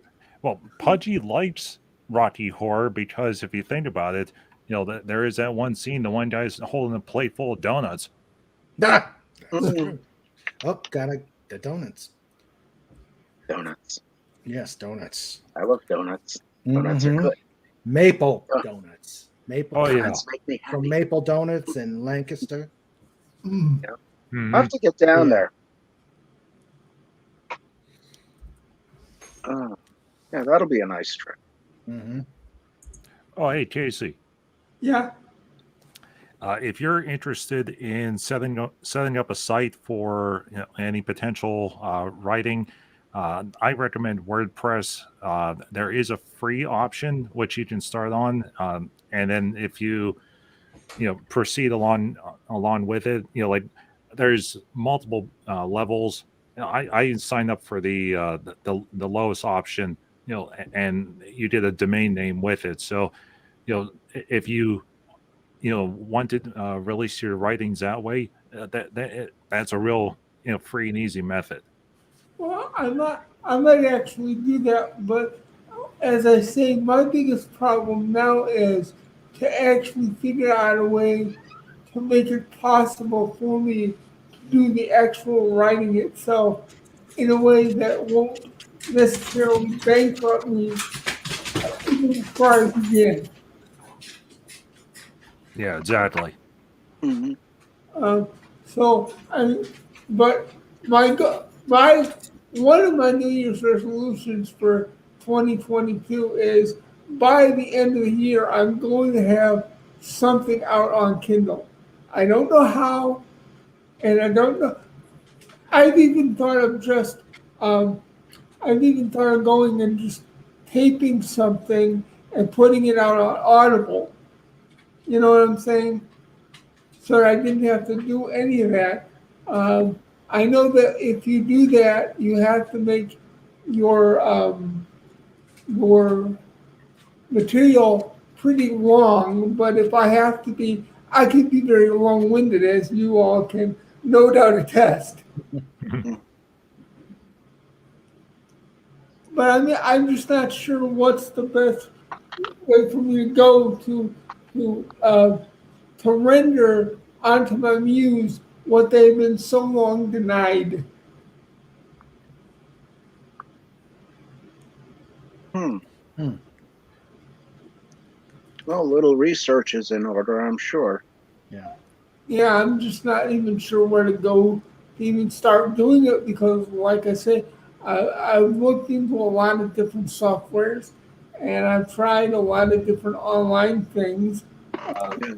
None of them really did what, well, let's put it this way. The best of them was able to do what they said they were going to do, but what they said they were going to do and what I needed weren't exactly the same thing. Well, you've got a college in town there, you say? Yes. If they have a computer department, somebody in there probably knows. Um, I've actually tried to work with them for years to do stuff like that, and there may be one or two people that actually know. But what I've discovered is that a lot of college departments usually employ student labor who basically, at the end of the day, don't know uh, don't know as much about it as I do. When I Yeah. could when I could sit in the computer lab and have to explain to them why what they're talking about doesn't work because I've tried it, and they look at me like, I can't actually see what they look like, but when I hear the uhs and the hums and the what, Mhm. that pretty much tells me everything on their expression that I need to know. Mm. Yeah. Well, there's other colleges out there, I'm sure, that may have uh, more knowledgeable people. I Uh, hope so. I mean, I know the one I worked for, they had IT people all over the place, and they knew more about computers than I know about steam locomotives. It's it's amazing what's out there. You got to search a little bit, but somebody in the higher education should be able to point you in the right direction because one of them wrote the program. Mhm. So they've got to be out there. I mean, I know it's just when I tried to go and find what it was I needed from my local resource, Yeah, I couldn't get a whole lot, which surprises me because it's supposed to be a state-run university. So right. you would think. So, I mean, and the thing is, most of the people I found Mm, that actually know what they're doing, a lot of them uh, don't really want to take the time to talk to somebody who's not a student because yeah, there is that. I mean That's a shame. that's kind of been my experience when because I've gone to departments and asked things um, for like things that I want businesses I wanted to start and I wanted to know because they supposedly have a business department and I'm like I'd like to find out about hiring a student who could help me to do some research for grant applications, Yeah, and they're like, I'll tell you what, when you can do all the things that you need to do, you bring them back, and we'll take a look at them. yeah. Hmm. I mean, it's kind of the tail wagging the dog. Yeah, yeah. So I'm And sorry, Snoopy. I don't mean to be offensive. I think he was outside Okay, doing. just want to make sure I don't traumatize little guy. yeah, Mm. yeah, Yeah, I'm sure there's I got to be something out there, and yeah. I just don't know where to go to find it. mm. I mean, I Well, tried I tried looking on YouTube to set up a channel because they got all these videos. The thing is I can't see the videos. mm. They've got like I've got OBS on the machine. I was gonna use it to stream, so I bought it when I went to get it, and they got 5-hour tutorials on OBS how to use it, but I can't see it to be able to make it work. Hmm. All I want to know is, what button do you press? Wait, what? Watch that button pressing. No, I'm not talking about Harvey. Yeah. I And mean, we have been invaded. No, you didn't push the button. Harvey's sealed under Lake Pontchartrain. True. True. I mean, the thing is, I doubt that if I press the button on OBS to get it to record, that Harvey will be able to get out. And if he can get out from that, he deserves to get out. He could come. He could destroy me first for all I care at that point. If he really wants to get out that badly, but Yeah. Casey, what exactly is it you're looking for? Is it a software program to do the writing? well, what I'm looking for is I'm looking for a way that I could take what I tell it to do. Hmm. What what I mean, like even if it's like you okay, like I heard about one particular program that I would try to use, and what it amounted to was the guy said you could take any YouTube video and turn it into a book that you could sell. Now the thing is, the way that worked was that you would take the, there's there's an option on YouTube that allows you to take any YouTube video that's posted, and you can actually have it so that it'll transcribe every word in the video into a text file. Okay. Now, what I was thinking about doing was if I could set up a channel and get the links to videos that I posted, and what I could do would be and this would be for writing the books only.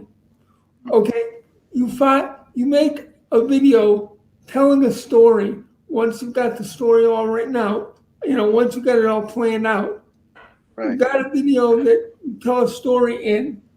Then you take the link that you get from YouTube and you post it in this machine, and it does just that. It turns what you give it into a Kindle formatted document. Ah. So, but the thing is, the reason I don't do it is because it's one of these things you buy online that they give you a really cheap price on the front end piece of software, and then you find out later that in order to make it work, you got to buy all this other stuff on the back end, which means that the software gets really expensive. Yeah. Let's see. So So you're buying the bicycle, but the seat and the tires cost extra. you got it, buddy. Okay. If there's one thing these internet jerks know how to do is sell you parts for things that should already be on the bicycle. Yeah. Agreed. Yeah. Agreed. So I'm just looking for any kind of cost effective way so that I can get my stuff out there to people in a way that they could consume it easily, Mhm. and then maybe I get some income out of it, maybe I don't, but at least I've actually done it. And like you, Raymond, I've got something out there that belongs to me. Yep. All right. All right. Yep. Well, no promises, but I'll put out the word when I go down to the. I'm actually visiting a lodge tomorrow for coffee, and I'll ask among the brothers, see if they know somebody. We've got people in all areas of business Mhm. within the lodges in the world, so there may be Well- somebody who's a Mason who can give you a call and help you out. Dude, We've got people I'm sure we've got people in the chat who know people that definitely would be able to help in IT or whatever to get you what you want, Casey. and the thing is, guys, I'm not asking everybody to do everything for me. There's no such thing as a free lunch. But the thing is, I just need to be able to figure out where to go to start because I have no clue. I've exhausted every option that I can think of as a reasonable place to start. Yeah. Networking is important. Yes, it is. And Yes, it is. there again, I'm going to shut up for a while so somebody else can talk. Legatus, do you want to come on board? The link's out there. We can use the company if you're interested. I think Sherry left. Oh man, Oh no. Yeah, Sherry left.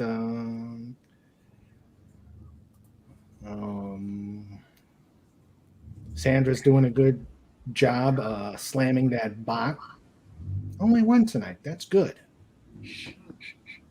I don't want to break the top 5 rules of surgery.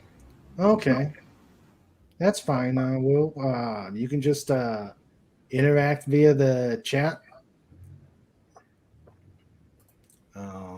Yeah, I gotta watch the top 5 of the what you never say in surgery that Wendy did. That was a pretty good top 5 if you didn't see it out there. And in fact, Legatus, well, 2 people helped on that one. Wendy came up with it, and she gave us the list, and then Tiger stripes. Tiger Stripes actually put it out to put it out there on in the chat. She said she repeated it, and then Legatus Legionii put it in the comments of the stream. So you can go out there and you know where they're at, and you can always review the top 5 things. Spoiler alert: Wendy's working on another one. Oh, good. Yeah, she's coming up on another one. Dun dun dun. Yes. Dun, dun, dun. I am not good at doing these top 10 or top 5 lists. I'm not that creative to come up with stuff like that. So it's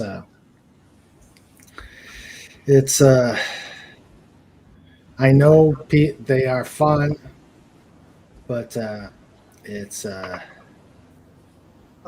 I just don't have the ability to do it. And Sandra asks, does Pudgy want to share his highlights?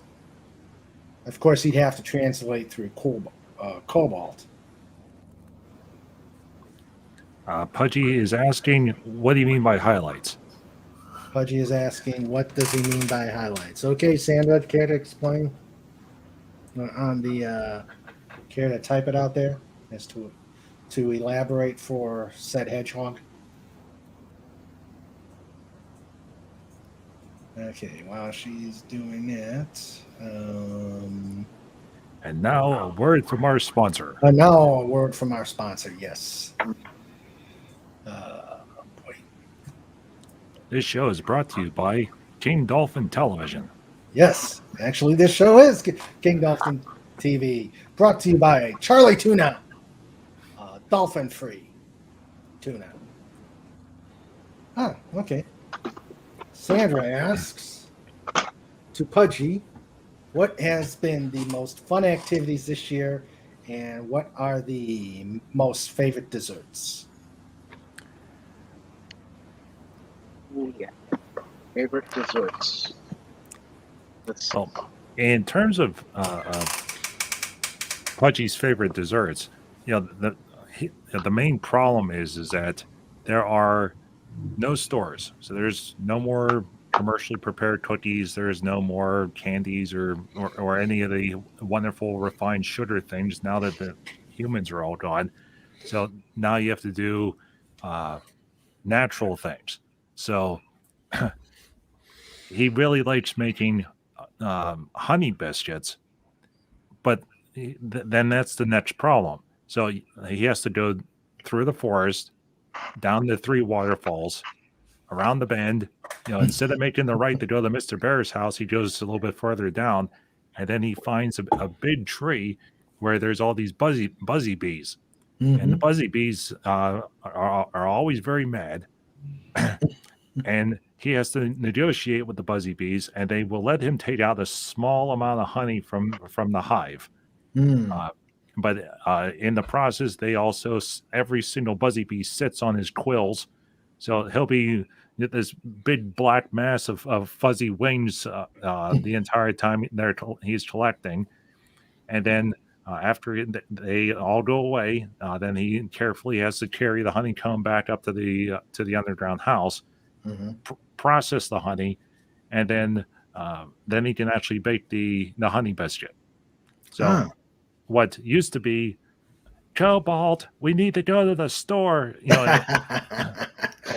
and 10 minutes later the cookie lady would give Pudgy a honey cookie, has now turned into an 8-hour process involving buzzy bees and travel and excited bunny rabbits and beavers wondering why he's covered in sticky goo.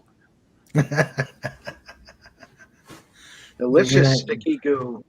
Yep. Yeah, and I imagine they have to clean it. They have to lick and clean. I imagine that's an ordeal. And in terms of fun, let's see. I think probably the most fun thing that Pudgy did was when he was on the island of bears. At the very end of the story, he was spending time in the lodge, so he got to tell all of his wonderful hedgehog tales to all sorts of bears from all over the world. There were Kodiak grizzlies, there were polar bears, there were bears from Russia, panda bears, koala bears. Every single bear in the world was on the island at the same time. Boy, that one port town that's on the southern part of the island, it's going to be a while before they get that brewery working again. Yeah, I remember that one. They had quite the party. Everything goes fine until you have 20 Russian grizzly bears show up and drain every spirit in the town. I wonder if Snort was there. It's a distinct possibility. Yeah, Snort's being very quiet about that. I'm sure he's being circumspect on that in relation to that story. But so, and of course, Santa visited the forest this year, so that was a lot of fun too. Yeah, that's true.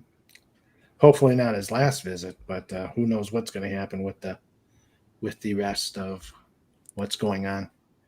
Well, Santa exists in a magical subdimension. Mm-hmm.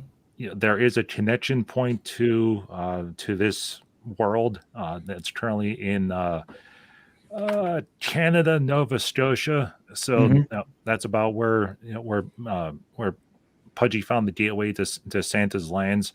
Mm-hmm. So, as long as Santa remains over in that section of the universe, everything is fine. It's if he actually were to stay in the in the world proper, that's where things would cause problems.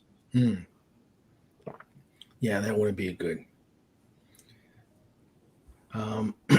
Excuse me.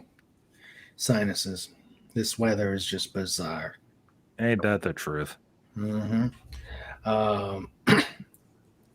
Father Christmas visits woodland creatures. Possibly. Yeah, now that the humans are all gone, Santa had to retool his entire operation. So now he gives out presents to all the good animals. Mm-hmm. And Mr. Bear's grandfather got all the reindeer drunk. So Blitz was blitzed. Blitzen was blitzed. Yep. Yep. And Rudolph's nose got a little redder. Mm-hmm. Yep. Rudolph, as portrayed by W.C. Fields. Yeah. Oh, this. Yeah, Mr. Bear's still sight is producing 180 proof. Yeah. God, I love it. Everything's bear strength. Oh boy, that would be Hey, for hangovers, do they use bear aspirin?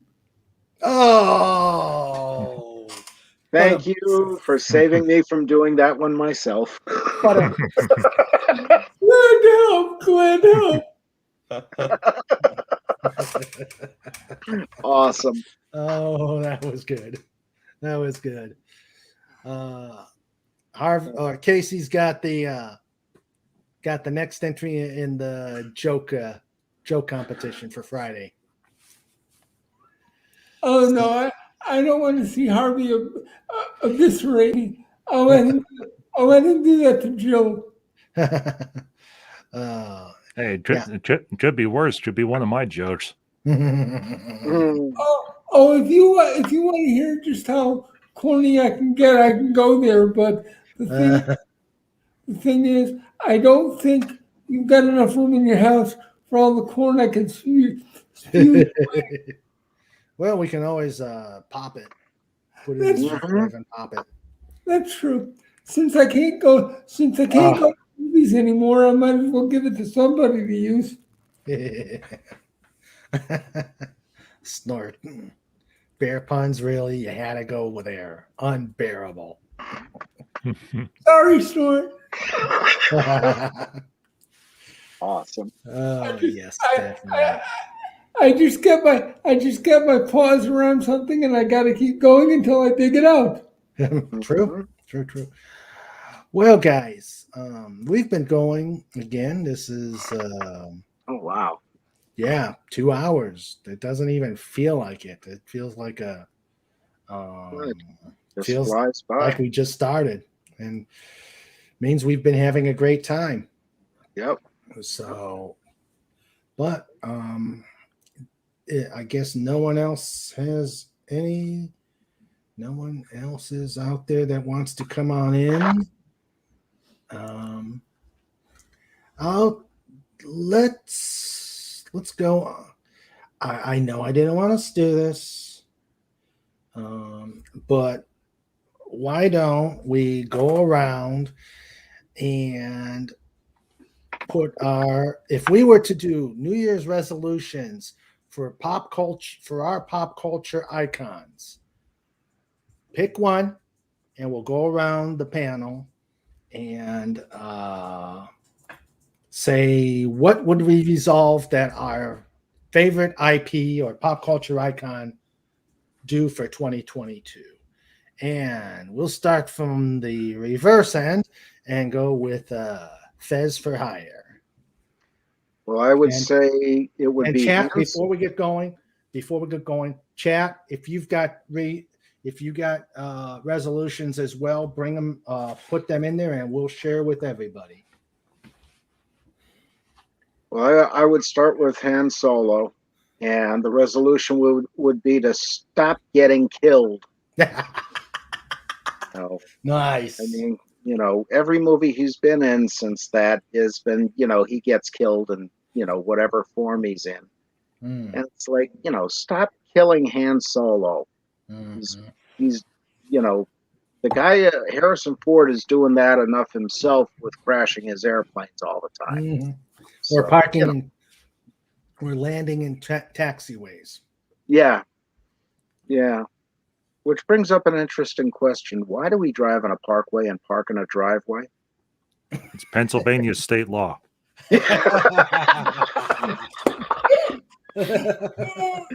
Yes, it is.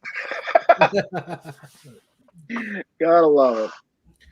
Legata says KK needs to fade out and remove SJWs from comics and pop culture. Good resolution. Mhm. Good resolution. Okay, Cobalt. What? I think probably the best resolution would be for, and this is primarily regarding the Disney. Disney needs to just say, issue a press release and say, for all the YouTube people out there and all the different websites, Kathleen Kennedy isn't going anywhere. She is hired for the next 25 years. We're not firing her. She's not leaving. Stop it. And once they issue that blanket statement and say she's not going anywhere, then a lot of the same things that keep going over and over every single week. Oh, we got secret news. Kathleen Kennedy is leaving, in 2 weeks. Secret news update number 2. Kathleen Kennedy is leaving in 2.5 weeks. Secret news update 3.5. Kathleen Kennedy is leaving in a month and a half. And We've just been how doing- is Mr. Zero now? We've been doing this for 2 years where Kathleen Kennedy is going to leave. She's not going anywhere. And Mhm. you know what? I watched Mandalorian. I like Mandalorian. I'm watching Book of Boba Fett. I like Book of Boba Fett. I watched the Bad Batch. All on Disney Plus. I like the Bad Batch. I'm finding that give things a chance. Don't watch the YouTube channels. Watch the show first, and then watch the YouTube channels and see if you agree with them. Good point. I'm very excited for the upcoming Peacemaker show, which is going to be on HBO Max. Yes, it's John Cena.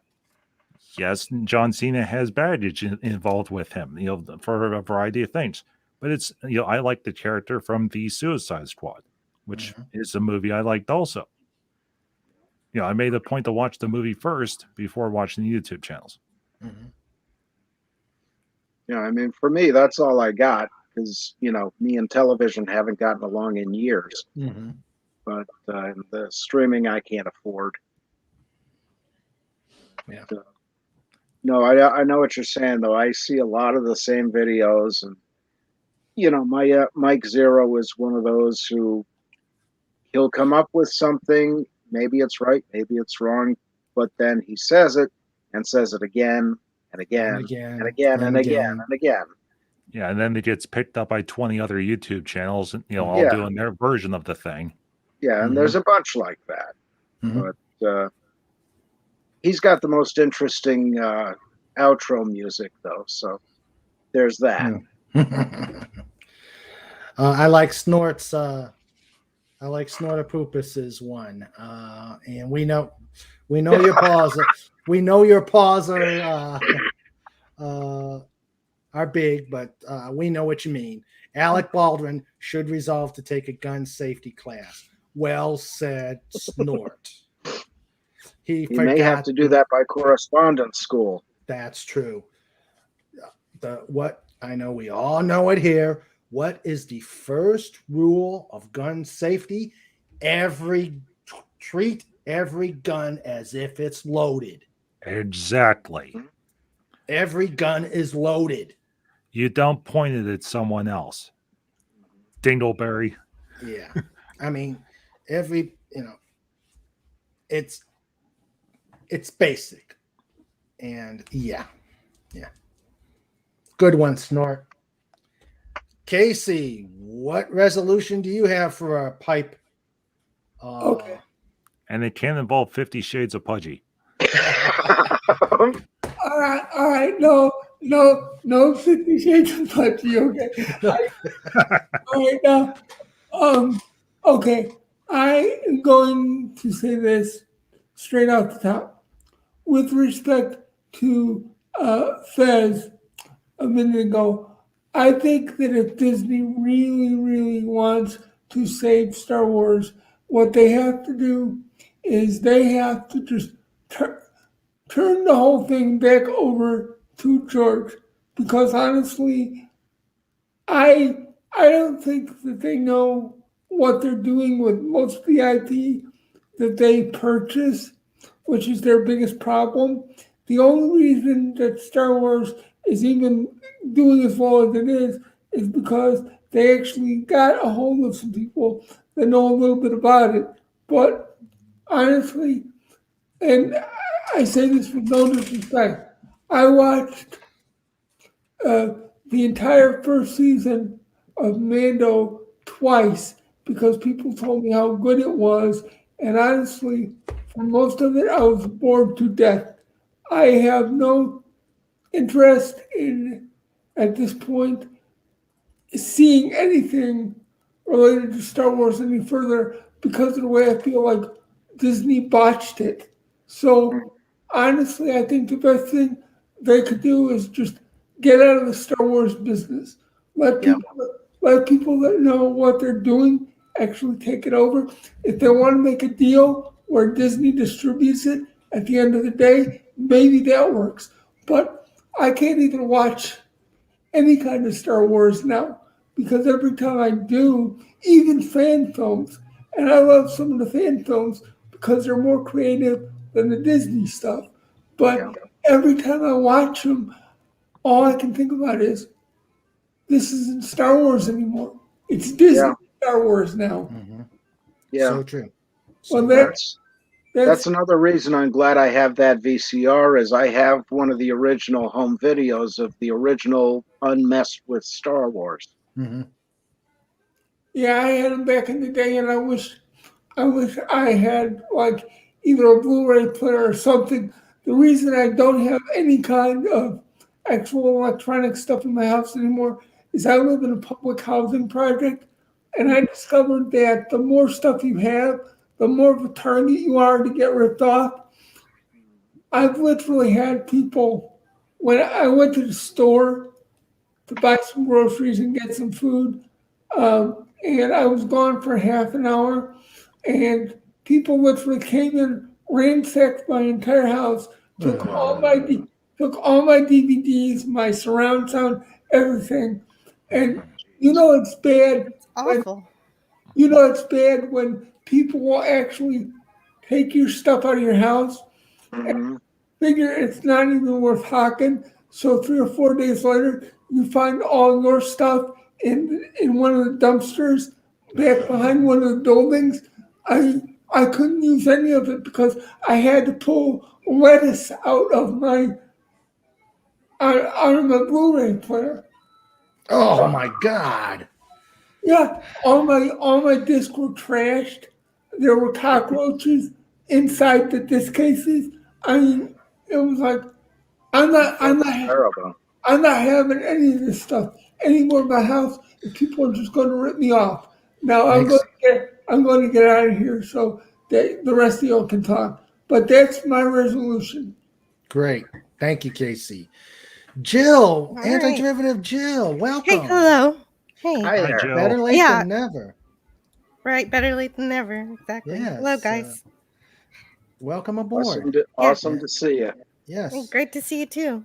Uh, go I ahead. finally finished collecting all the X-ray trivia from the TOS from Amazon, Uh-huh. and it's just a shame they're removing it, all of it That's from Prime. that's crazy. Wow. Right. Gene wouldn't want that. He wants Trek to be available to everyone, but at Yeah. least I have that. I don't know if there was anything unique or not in that trivia, but now I have it. Oh wow. That's insane. That's it. What are they continuing with the move from Amazon to Paramount? Yeah, I'm pretty sure that's what they're doing. I don't know really what content's on Paramount Plus because I'm never going to buy it, so I don't know Yeah. really what they're doing. I did hear they're releasing 4K director's cut TMP only on that streaming service, so they're not going to be Oh no. releasing it on 4K or Blu-ray or anything. So Which that's means pretty that shady. yeah. Yeah. Which means they're going to highly edit it, etc., ad nauseum. Mm-hmm. Oh, Yeah, right. If it's digital, they can. Mm-hmm. Yeah. that Look at reminds me, Picard season 2 is coming out soon. And that brings me to the resolution that I came here to say. I've My been waiting to resolution hear that. for pop culture, I would have Kurtzman and Secret Hideout stop making Star Trek Forever, scrap Strange New Worlds, and fictionally, I'd like Picard to say, "Hey, wait, what was I doing apologizing for a fully competent species like the Romulans, who are not some third world civilization, but an empire that matches the Federation? What was I thinking?" And then he wakes up from that nightmare. Good one. Or better yet, Q snaps. Well, no, wait. Q's in this season. Yeah, So, Q is in it. yeah. You know what? I think they're listening and they heard us say that over and over again. So they're like, we're going to just ruin Q. Yeah, they're going to ruin Q. Because that's our solution is for him to snap everything back to normal. Yeah, exactly. That would be the perfect solution, but they're not going to do that. Yeah, Well, good one, Jim. Never say never. That's now true. that Viacom CBS is completely remerged, and Paramount is merged, the separate rights situation as outlined by Midnight's Edge is now completely remerged together. So now they don't technically need to use the alternate license anymore. So they could, keep Kurtzman and all of them together working on Strange New Worlds, but then actually start making actual Trek again. Hmm. That Mhm. that would So they can be 25% the same now? No, they can just be normal. They don't have to be different anymore. Cool. That would be yeah. wonderful if they could, but it just, I don't know. It feels like that's not going to happen. But I'm hopeful that maybe they could. I don't know. I haven't seen Yeah. any indications of that yet.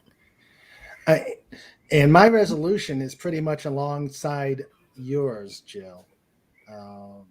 And I got part of this idea from watching a fanfic. I don't know if any of you watched the Star Trek fanfics. I do. Yeah. There's one called Star Trek Odyssey, where it's kind of an offshoot of Hidden Frontier. Their premise is they were in the Andromeda galaxy. They got wormholed to the Andromeda galaxy and had to try and find their way home. And it ties into the storyline of the Kelvins. The Andromeda Galaxy. That's awesome. That's the closest galaxy to the Milky Way. Exactly. Yeah. It's so it's tied into the Kelvins, but there's an even eviler race than the Kelvins. I'm not going to spoil it because I want you guys to do it. Listen to it. But the one thing that The Albuquerqueans. Yeah. Who are the Kelvins? What is They were the ones that the What Kelvins is this? were the ones that came in the episode By Any Other Name. The ones from the Andromeda Galaxy. Oh, okay. The guys with the the guys who turned the crew into little decahedrons. Yeah. Oh, yeah. Okay. Yeah, okay, I get it. So this starship goes into, and this is during the Next Generation. This is post Dominion War. Yes, eviler. Okay, so it's bringing the original series aliens into the more modern Star Trek. For the most part, it's the Next environment. Generation. You'd have to watch it, but at the end, at the very end, when Odyssey comes home, yes, this is a spoiler, but there's enough to take you to it. They mention they end up in Romulan space. They mention a certain sun that is about to go supernova. Okay, you're starting to get the gist. And this starship happens to have the way to fix an anomaly which was causing this sun to go supernova. So they fixed the anomaly. Guess what doesn't happen? Romulus doesn't blow up. Oh wait, The filth wait, that wouldn't happen. the filth doesn't. Yeah, okay. So even in the Kelvin, they fixed the Kelvin universe that shouldn't exist anyway. Exactly, and that's what they need to do is decanonize the Kelvin universe, decanonize the other filth, and get back to the stories we love. And that's my resolution. Long-winded, but that's my resolution. Although it would be really funny. So you have the Kelvin universe Enterprise meet up with the Prime universe Enterprise, and the two crews are looking at each other like, the hell is this? Why is everyone 25% different? You know what? You know what? If you watch the Star Trek Phase 2 or Star Trek Continues, there was a little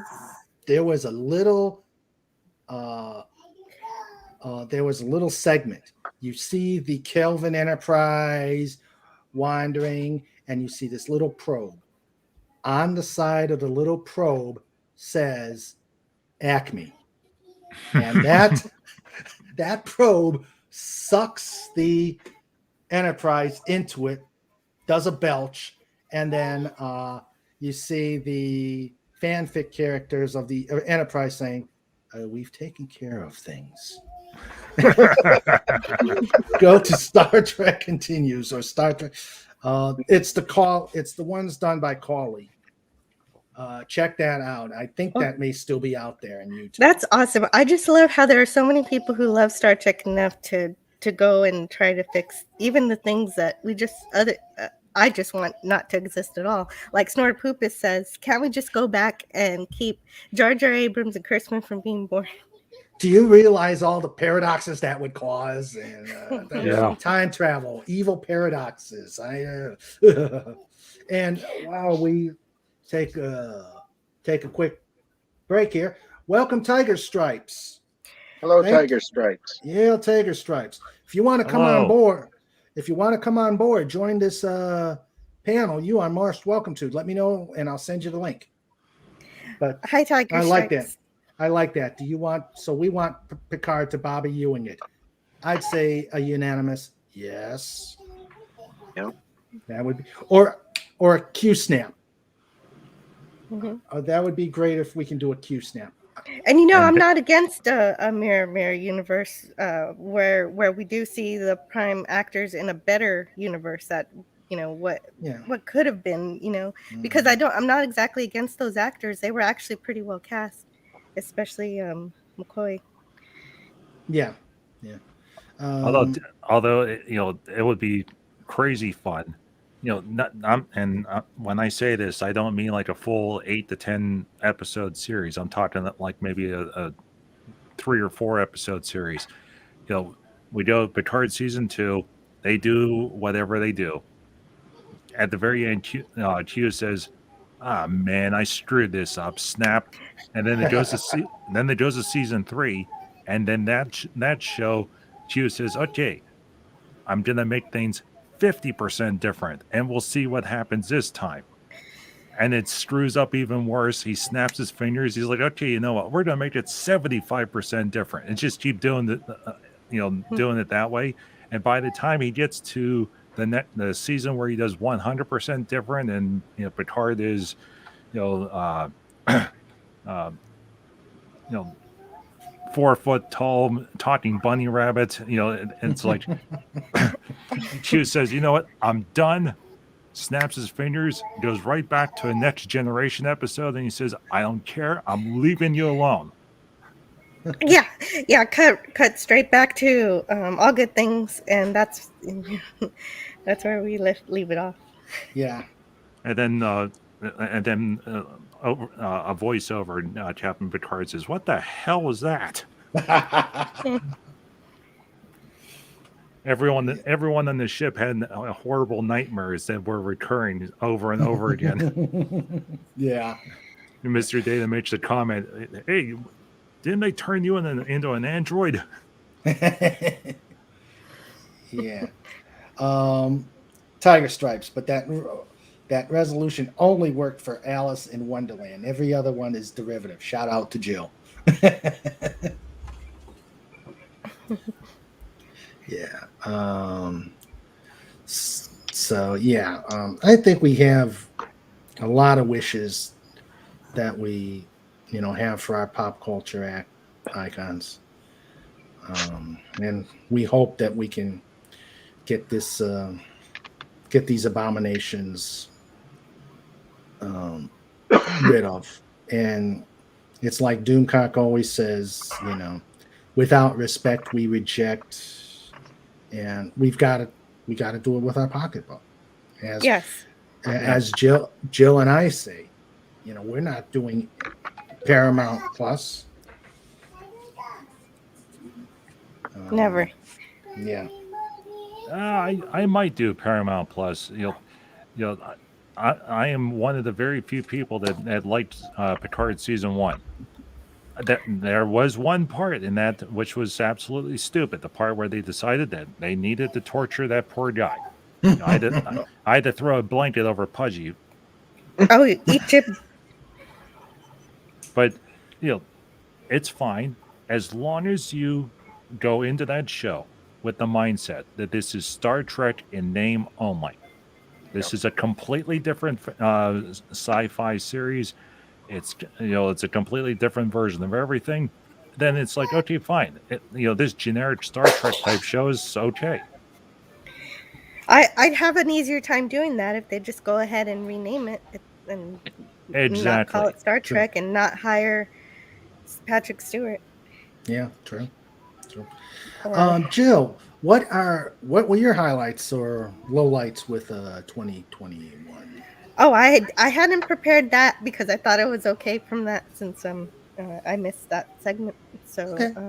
I guess the same as everyone. I just love having met so many people here on YouTube. I love having met Clobberin Times and Raquel on their channel, and finding basically a Star Trek convention I get to go to every week. That is just awesome. Yeah. And this channel here, and Doomcock and everybody, th- somehow I'm finding the smaller channels are even more fun sometimes. Um, Yeah. that, but of course, Doomcock is the best of the big ones, Yeah. and it's just like going to a virtual convention Hmm. all the time. Yeah. Well, I appreciate you Wonderful. coming on here, and I really appreciate it. consider you a friend, and am always glad when you come on here, when we talk. Well, seeing what you do on the Star Trek, your eloquent reviews are amazing, and then you bring that A game over to ours as we talk about my second favorite series, DS9. Thank you. I'm having so much fun doing that. I'm rewatching some episodes now, and so I'll be prepared for the 19th, the January 19th. We're going to have a lot of fun talking about the rest of the series since Yes. we hadn't gotten too far. We had No. just gotten started with the good stuff. Mm-hmm. And one thing I would recommend to people, um, I will recommend that if anybody's interested, if anybody hasn't seen it or has seen it and wanted to know more about the nuances, watch the documentary on YouTube. And I think it's on Amazon too. I saw it on YouTube. Sandra saw it on Amazon. What We Left Behind. That is What we left amazing. behind. That is an amazing documentary on the on on all of Deep Space Nine. Yes, it's a Absolutely. gorgeous. It was a fan. Fans actually funded that with GoFundMe or some kind of Mm-hmm. um, crowd service, and so it is made with love, and Mm-hmm. you get to see how Star Trek was made, and Yes. it's beautiful, and you get Yeah. to see one new episode of Deep Yeah. Space Nine made too. They actually designed an episode, and we Jill gave me the idea, and we're going to discuss that episode. We'll handle that episode and see how people like it. Yeah. Yeah, the best part about fan supported projects is you get the right group of fans with the right technical knowledge and know-how. You can do pretty much anything that you want. Mhm. A good case in point is Iron Sky. That movie's awesome. Mm-hmm. Yeah, and Snortopupus says, "What we left behind is very good, even if our Stephen Bear makes some cringe comments." You know, that guy was actually kind of cringe in real life too, because when I went to the convention, I was excited to hear him talk about, his work on the series. But instead, he was like, I don't want to do it. I'm just going to buy everybody coffee. And then he spends the whole time sitting around with like 10 people that without a microphone. So he's just talking to them. Hmm. So it's just like, okay, fine. I got it. Hmm. Yeah, I've in the heyday of good con, I've seen Holocaust. I've seen Renee. Actually, was at a where Colin was at was there, and this brings up Colin was speaking at the con, and they were doing um, a costume contest, and he was judging. One of the actual winner was it had a little Borg baby, and on the side of it, it said Molly O'Brien. The entire, not only did that one won, but Of course. the entire convention center just cracked up laughing. That's awesome. Yeah. Because O'Brien must suffer. That makes sense. True. Yes. O'Brien must suffer. Yeah. I like Tiger Stripes. She also heard that they ripped off a lot of plot characters and details from a NAS online space game. That killed her enthusiasm. But Yeah, that was terrible. Yeah, I was watching YouTube a couple of days ago. This, I don't know if he's a physicist or something. His name's Anton Petrov, and he was talking about the actual shape that they've extrapolated a version of the actual shape of the solar system, how it's not pretty. The orbits aren't actually symmetrical and stuff like that. And the, the design that they came up with, I looked at it and said, "Oh, the solar system is a tardigrade." And it's just, I had a laugh because the design they have is a splitting image of a tardigrade. Go to Anton Petrov on YouTube and you'll see what I mean. Is that the one with the yellow blob? Yes, that's Okay. it. That's it. I mean, if you look close, it's a tardigrade. Yeah. Awesome. Yeah. So it's yeah. They they ripped off a lot. And actually, when I heard that Lower Drex had something called cetacean operations, I just cringed because, not to spoil too much on my next book, it was a little bit too much of a similarity to my stories. And I'm like, no. But evidently it didn't go far. Good. And I still refuse to watch. I refuse to watch any of the filth to compare notes, even to research it. So I guess I'm gonna just have to take the chance. But Yeah, you could always get you could always watch, reviews online if you really have to. If you really have to if they research really the have film. to, Yeah, at least support a YouTuber who's done a review on it and just go off of that instead of ever subjecting yourself to the actual garbage. Exactly. I praise Doomcock for at least doing it. I know he's turned away Yeah, I from know it, it's so but tough. yeah, it's tough on him to I mean, do it would be that. tough on me too. Mm-hmm. It's easy to watch it third hand in a review, but actually sitting there and watching it firsthand, it's heartbreaking. Mm-hmm. Yeah.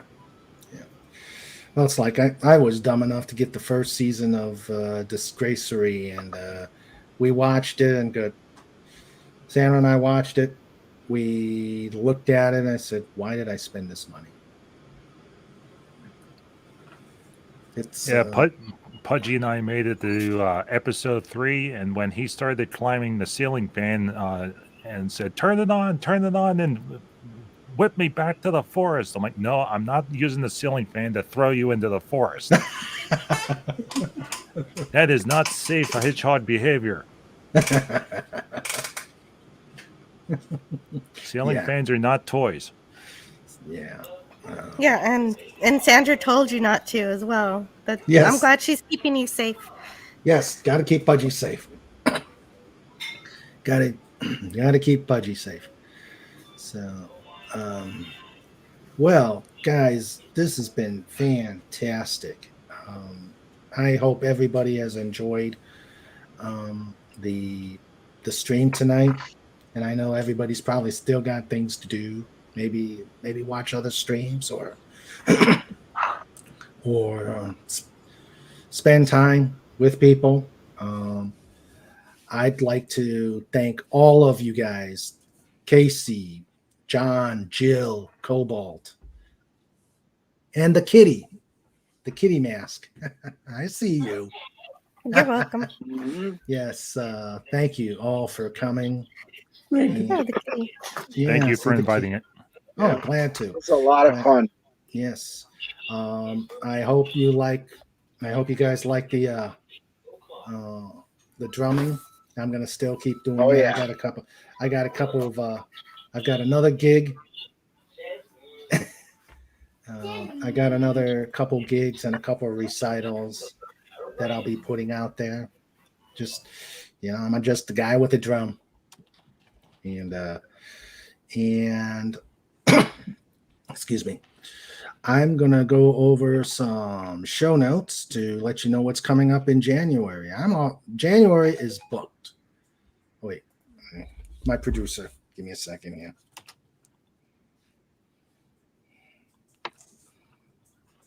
And now a word from our sponsor. Oh, yeah. Yes. Public service announcement from our sponsor. Casey, Sandra wanted to know if, let me look at this again. Drink them if you got them. Casey, is it okay that Sandra contacts the college for editing help? If you're interested, just let her know. Okay. Oh, you mean mine? Yeah, Sandra offered her services to contact the college. Well, I guess it couldn't hurt. I mean, Like from the English department. Say what? oh, Hold on a second.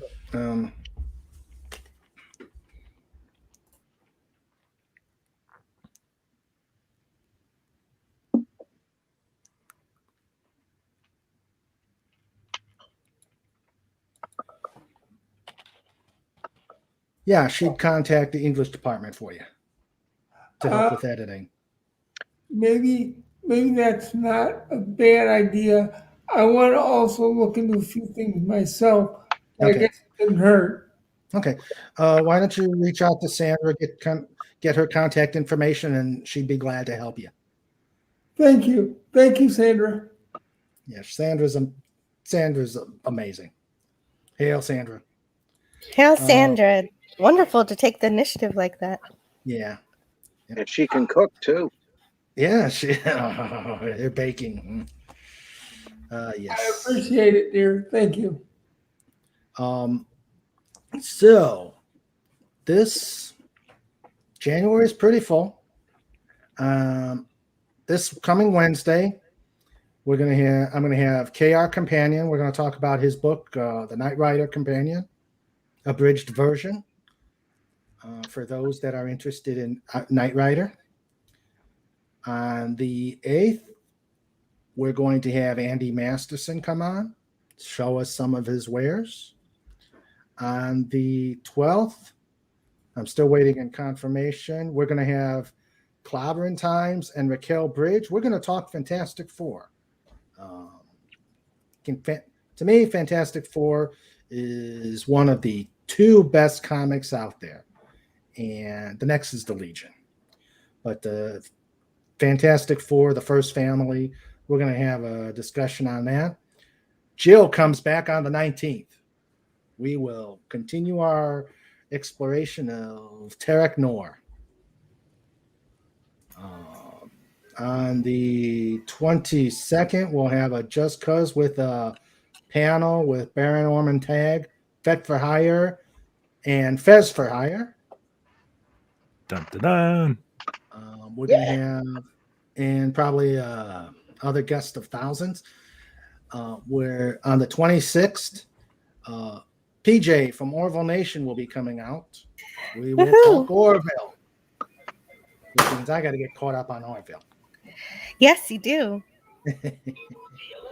I've yet to Everyone needs to. Yes, everybody. Orville's coming up in March, so let's get ourselves caught up. And then on February 5th, I'm going to have an interview with my mentor, my drum teacher. He just set up a couple of music stores, and I want to get his insights on everything he did to set up 2 music stores, really coming out of his drum knowledge. So we're going to be busy. It's going to be very busy. I'm also expecting the return of Wendy Webb, maybe another top 5.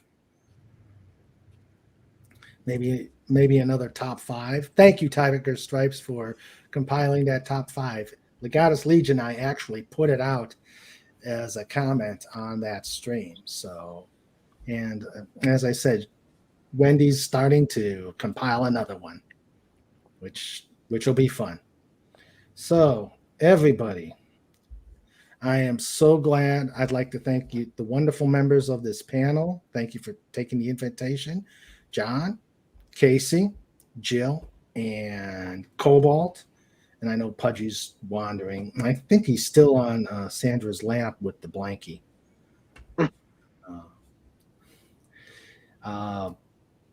and this wonderful chat who has made this channel what it is. I'll just say adios to everybody. Personally, the lovely Sherry, thank you for coming. I don't know if she's still here. Legatus Legionii, my early bird. I set it up. He's on board. He makes an initial comment like almost exactly as if he's reading my mind. Said, "Oh, okay, he's going to set it up. I'm there." Because he's there almost immediately. They're great. Snorter, Poopus, Q, Bar. Thank you for being here and putting your wisdom, your bear knowledge to bear with us. See, I got so many bear puns in the chat. The wonderful Tiger Stripes. Thank you very much for coming here and spending time with us, and hope you enjoyed yourself as well. Mayor McCheese, thanks for coming. Pudgy, you take care. Hail Pudgy, come again. We have cookies. Mayor McCheese, thank you for coming.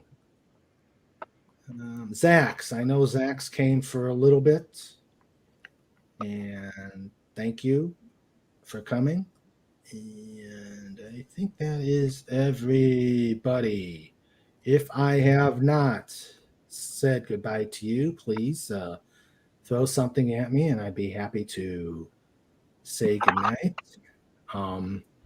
I hope everybody has had a great time, and I hope that we all have a bear.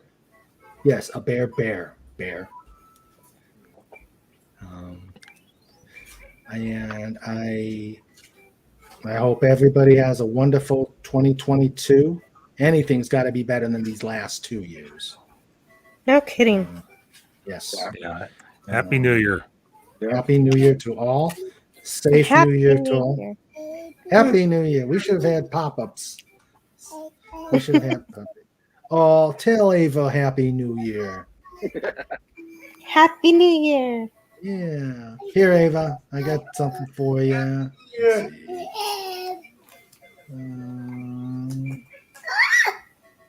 Well, God bless, and everybody there you have go, a good Ava. New Year. There you go, Ava. So, everybody, have a happy, safe New Year's. We'll see you on Wednesday, and I hope everybody comes back and let's continue to make some waves. And good night. Yep. Thanks, Ray. Thank Good you. night. Good night. Night. See you later.